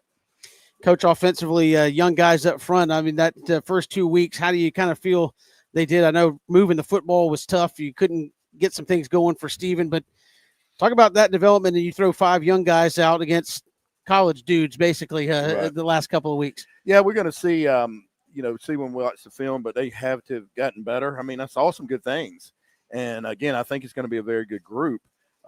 It's just, we got to a point where we just couldn't do much of anything, and certainly couldn't give Steven any time. So, but I think that group's going to continue. I know that group's going to continue to get better and work very hard. Coach Fogarty's doing a great job with them, and we'll get better. And again, you start getting in your own classification, and it'll show. Steven punting the football, that was kind of a shock to us, but didn't perform poorly. No, he did very, very well. And we knew he could, and we were trying to keep from doing that. And John came in, and John really hadn't punted a whole lot, Brenton. And so after the other night, we said, well, one, we can have a more athletic guy back there, that's used to handling the ball. That'll help. And, of course, Steven is very athletic and can punt it. Coach, as you said, finally Burke County next week, hopefully dry Burke County next week. But Franklin Stevens, another guy you're very familiar with. What kind of challenge do you guys have next week going to their place? Yeah, it's going to be a very good football team. They were state runner-ups last year in AA, and Frank is an incredible coach, going to have it dialed up, going to play really hard defense and get after it and, do a lot of different things on offense, but ultimately coming back to, basic wing tee stuff. It's going to be a challenge, and we got to know that. But again, I think it'll be a little different than what we've seen the past 2 weeks with just, numb to depth and just seeing people. Coach Britt, thanks so much. Appreciate you joining us. Coach Danny Britt joining us here on the post-game show. And we'll let you hand it back over to Christian Gokel, and we're going to wrap it up here. Christian will be in Waynesboro coming up next week, as we'll let you do your best slide back into the frame here. But we'll be we know we'll be dry next week up in the booth, the beautiful stadium there in the Bird Dog capital of the world. There in Waynesboro. But I said, you're getting wing tee from Franklin Stevens, and it's assignment football. And will it be as tough as you saw tonight? Probably not, but you can't take that for granted in your brain when you go line up and play next week. And got to get healthy. So, yes, you want to come out and get a win next week, but I think Danny Britt, whether he wants to admit it or not, is maybe looking forward to a double bye week coming off of that. Let some guys get healthy before you head up to Westminster and then get into region play coming up. But, again, you get kicked in the teeth tonight. I think of nothing else.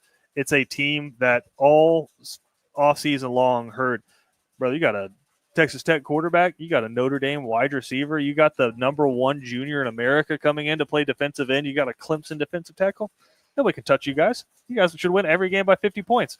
I think that paradigm's kind of shifted a little bit on these guys. So, again, I know I talk about Nick Saban a lot, but his coaches would say he's almost giddy when they lose games. Never happy when they win, but almost giddy when they lose because your team's going to get better. So, if nothing else, from a 42-14 butt whooping, it wasn't really that close. This is a chance for you as a team to decide what kind of season you want to have. Do you want to be average and kind of look back and be like, hey, yeah, we sent a bunch of guys to college, but we went 7-5 and kind of flared out in the playoffs? Or do you want to be a team that makes a run to Mercedes-Benz and win the state championship? So this is the night you're going to kind of look back on as maybe what the deciding factor was. We're waiting to hear the news on Aaron Mallard, who's helped off the field late in that game, and saw him in the post-game huddle, was helped off the field again after that post-game huddle. So hopefully that turns out to be nothing some rest can't fix, but didn't look good on the surface. And Christian will hopefully have more on that from next week's Danny Britt Show. High noon every Thursday from Bowtie Barbecue.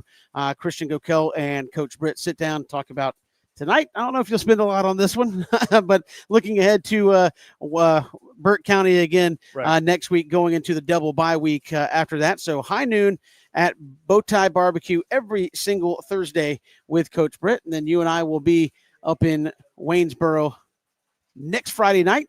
We'll have video next Friday night of that ball game as well. So make sure you're locked in, like and subscribe us there on YouTube, Watch BC Sports, and you'll get the notification when Christian goes live with Coach Britt on Thursday, when we go live on Friday from Waynesboro there in Burke County. BC takes it on the chin tonight. We'll see you next time here on Watch BC Sports.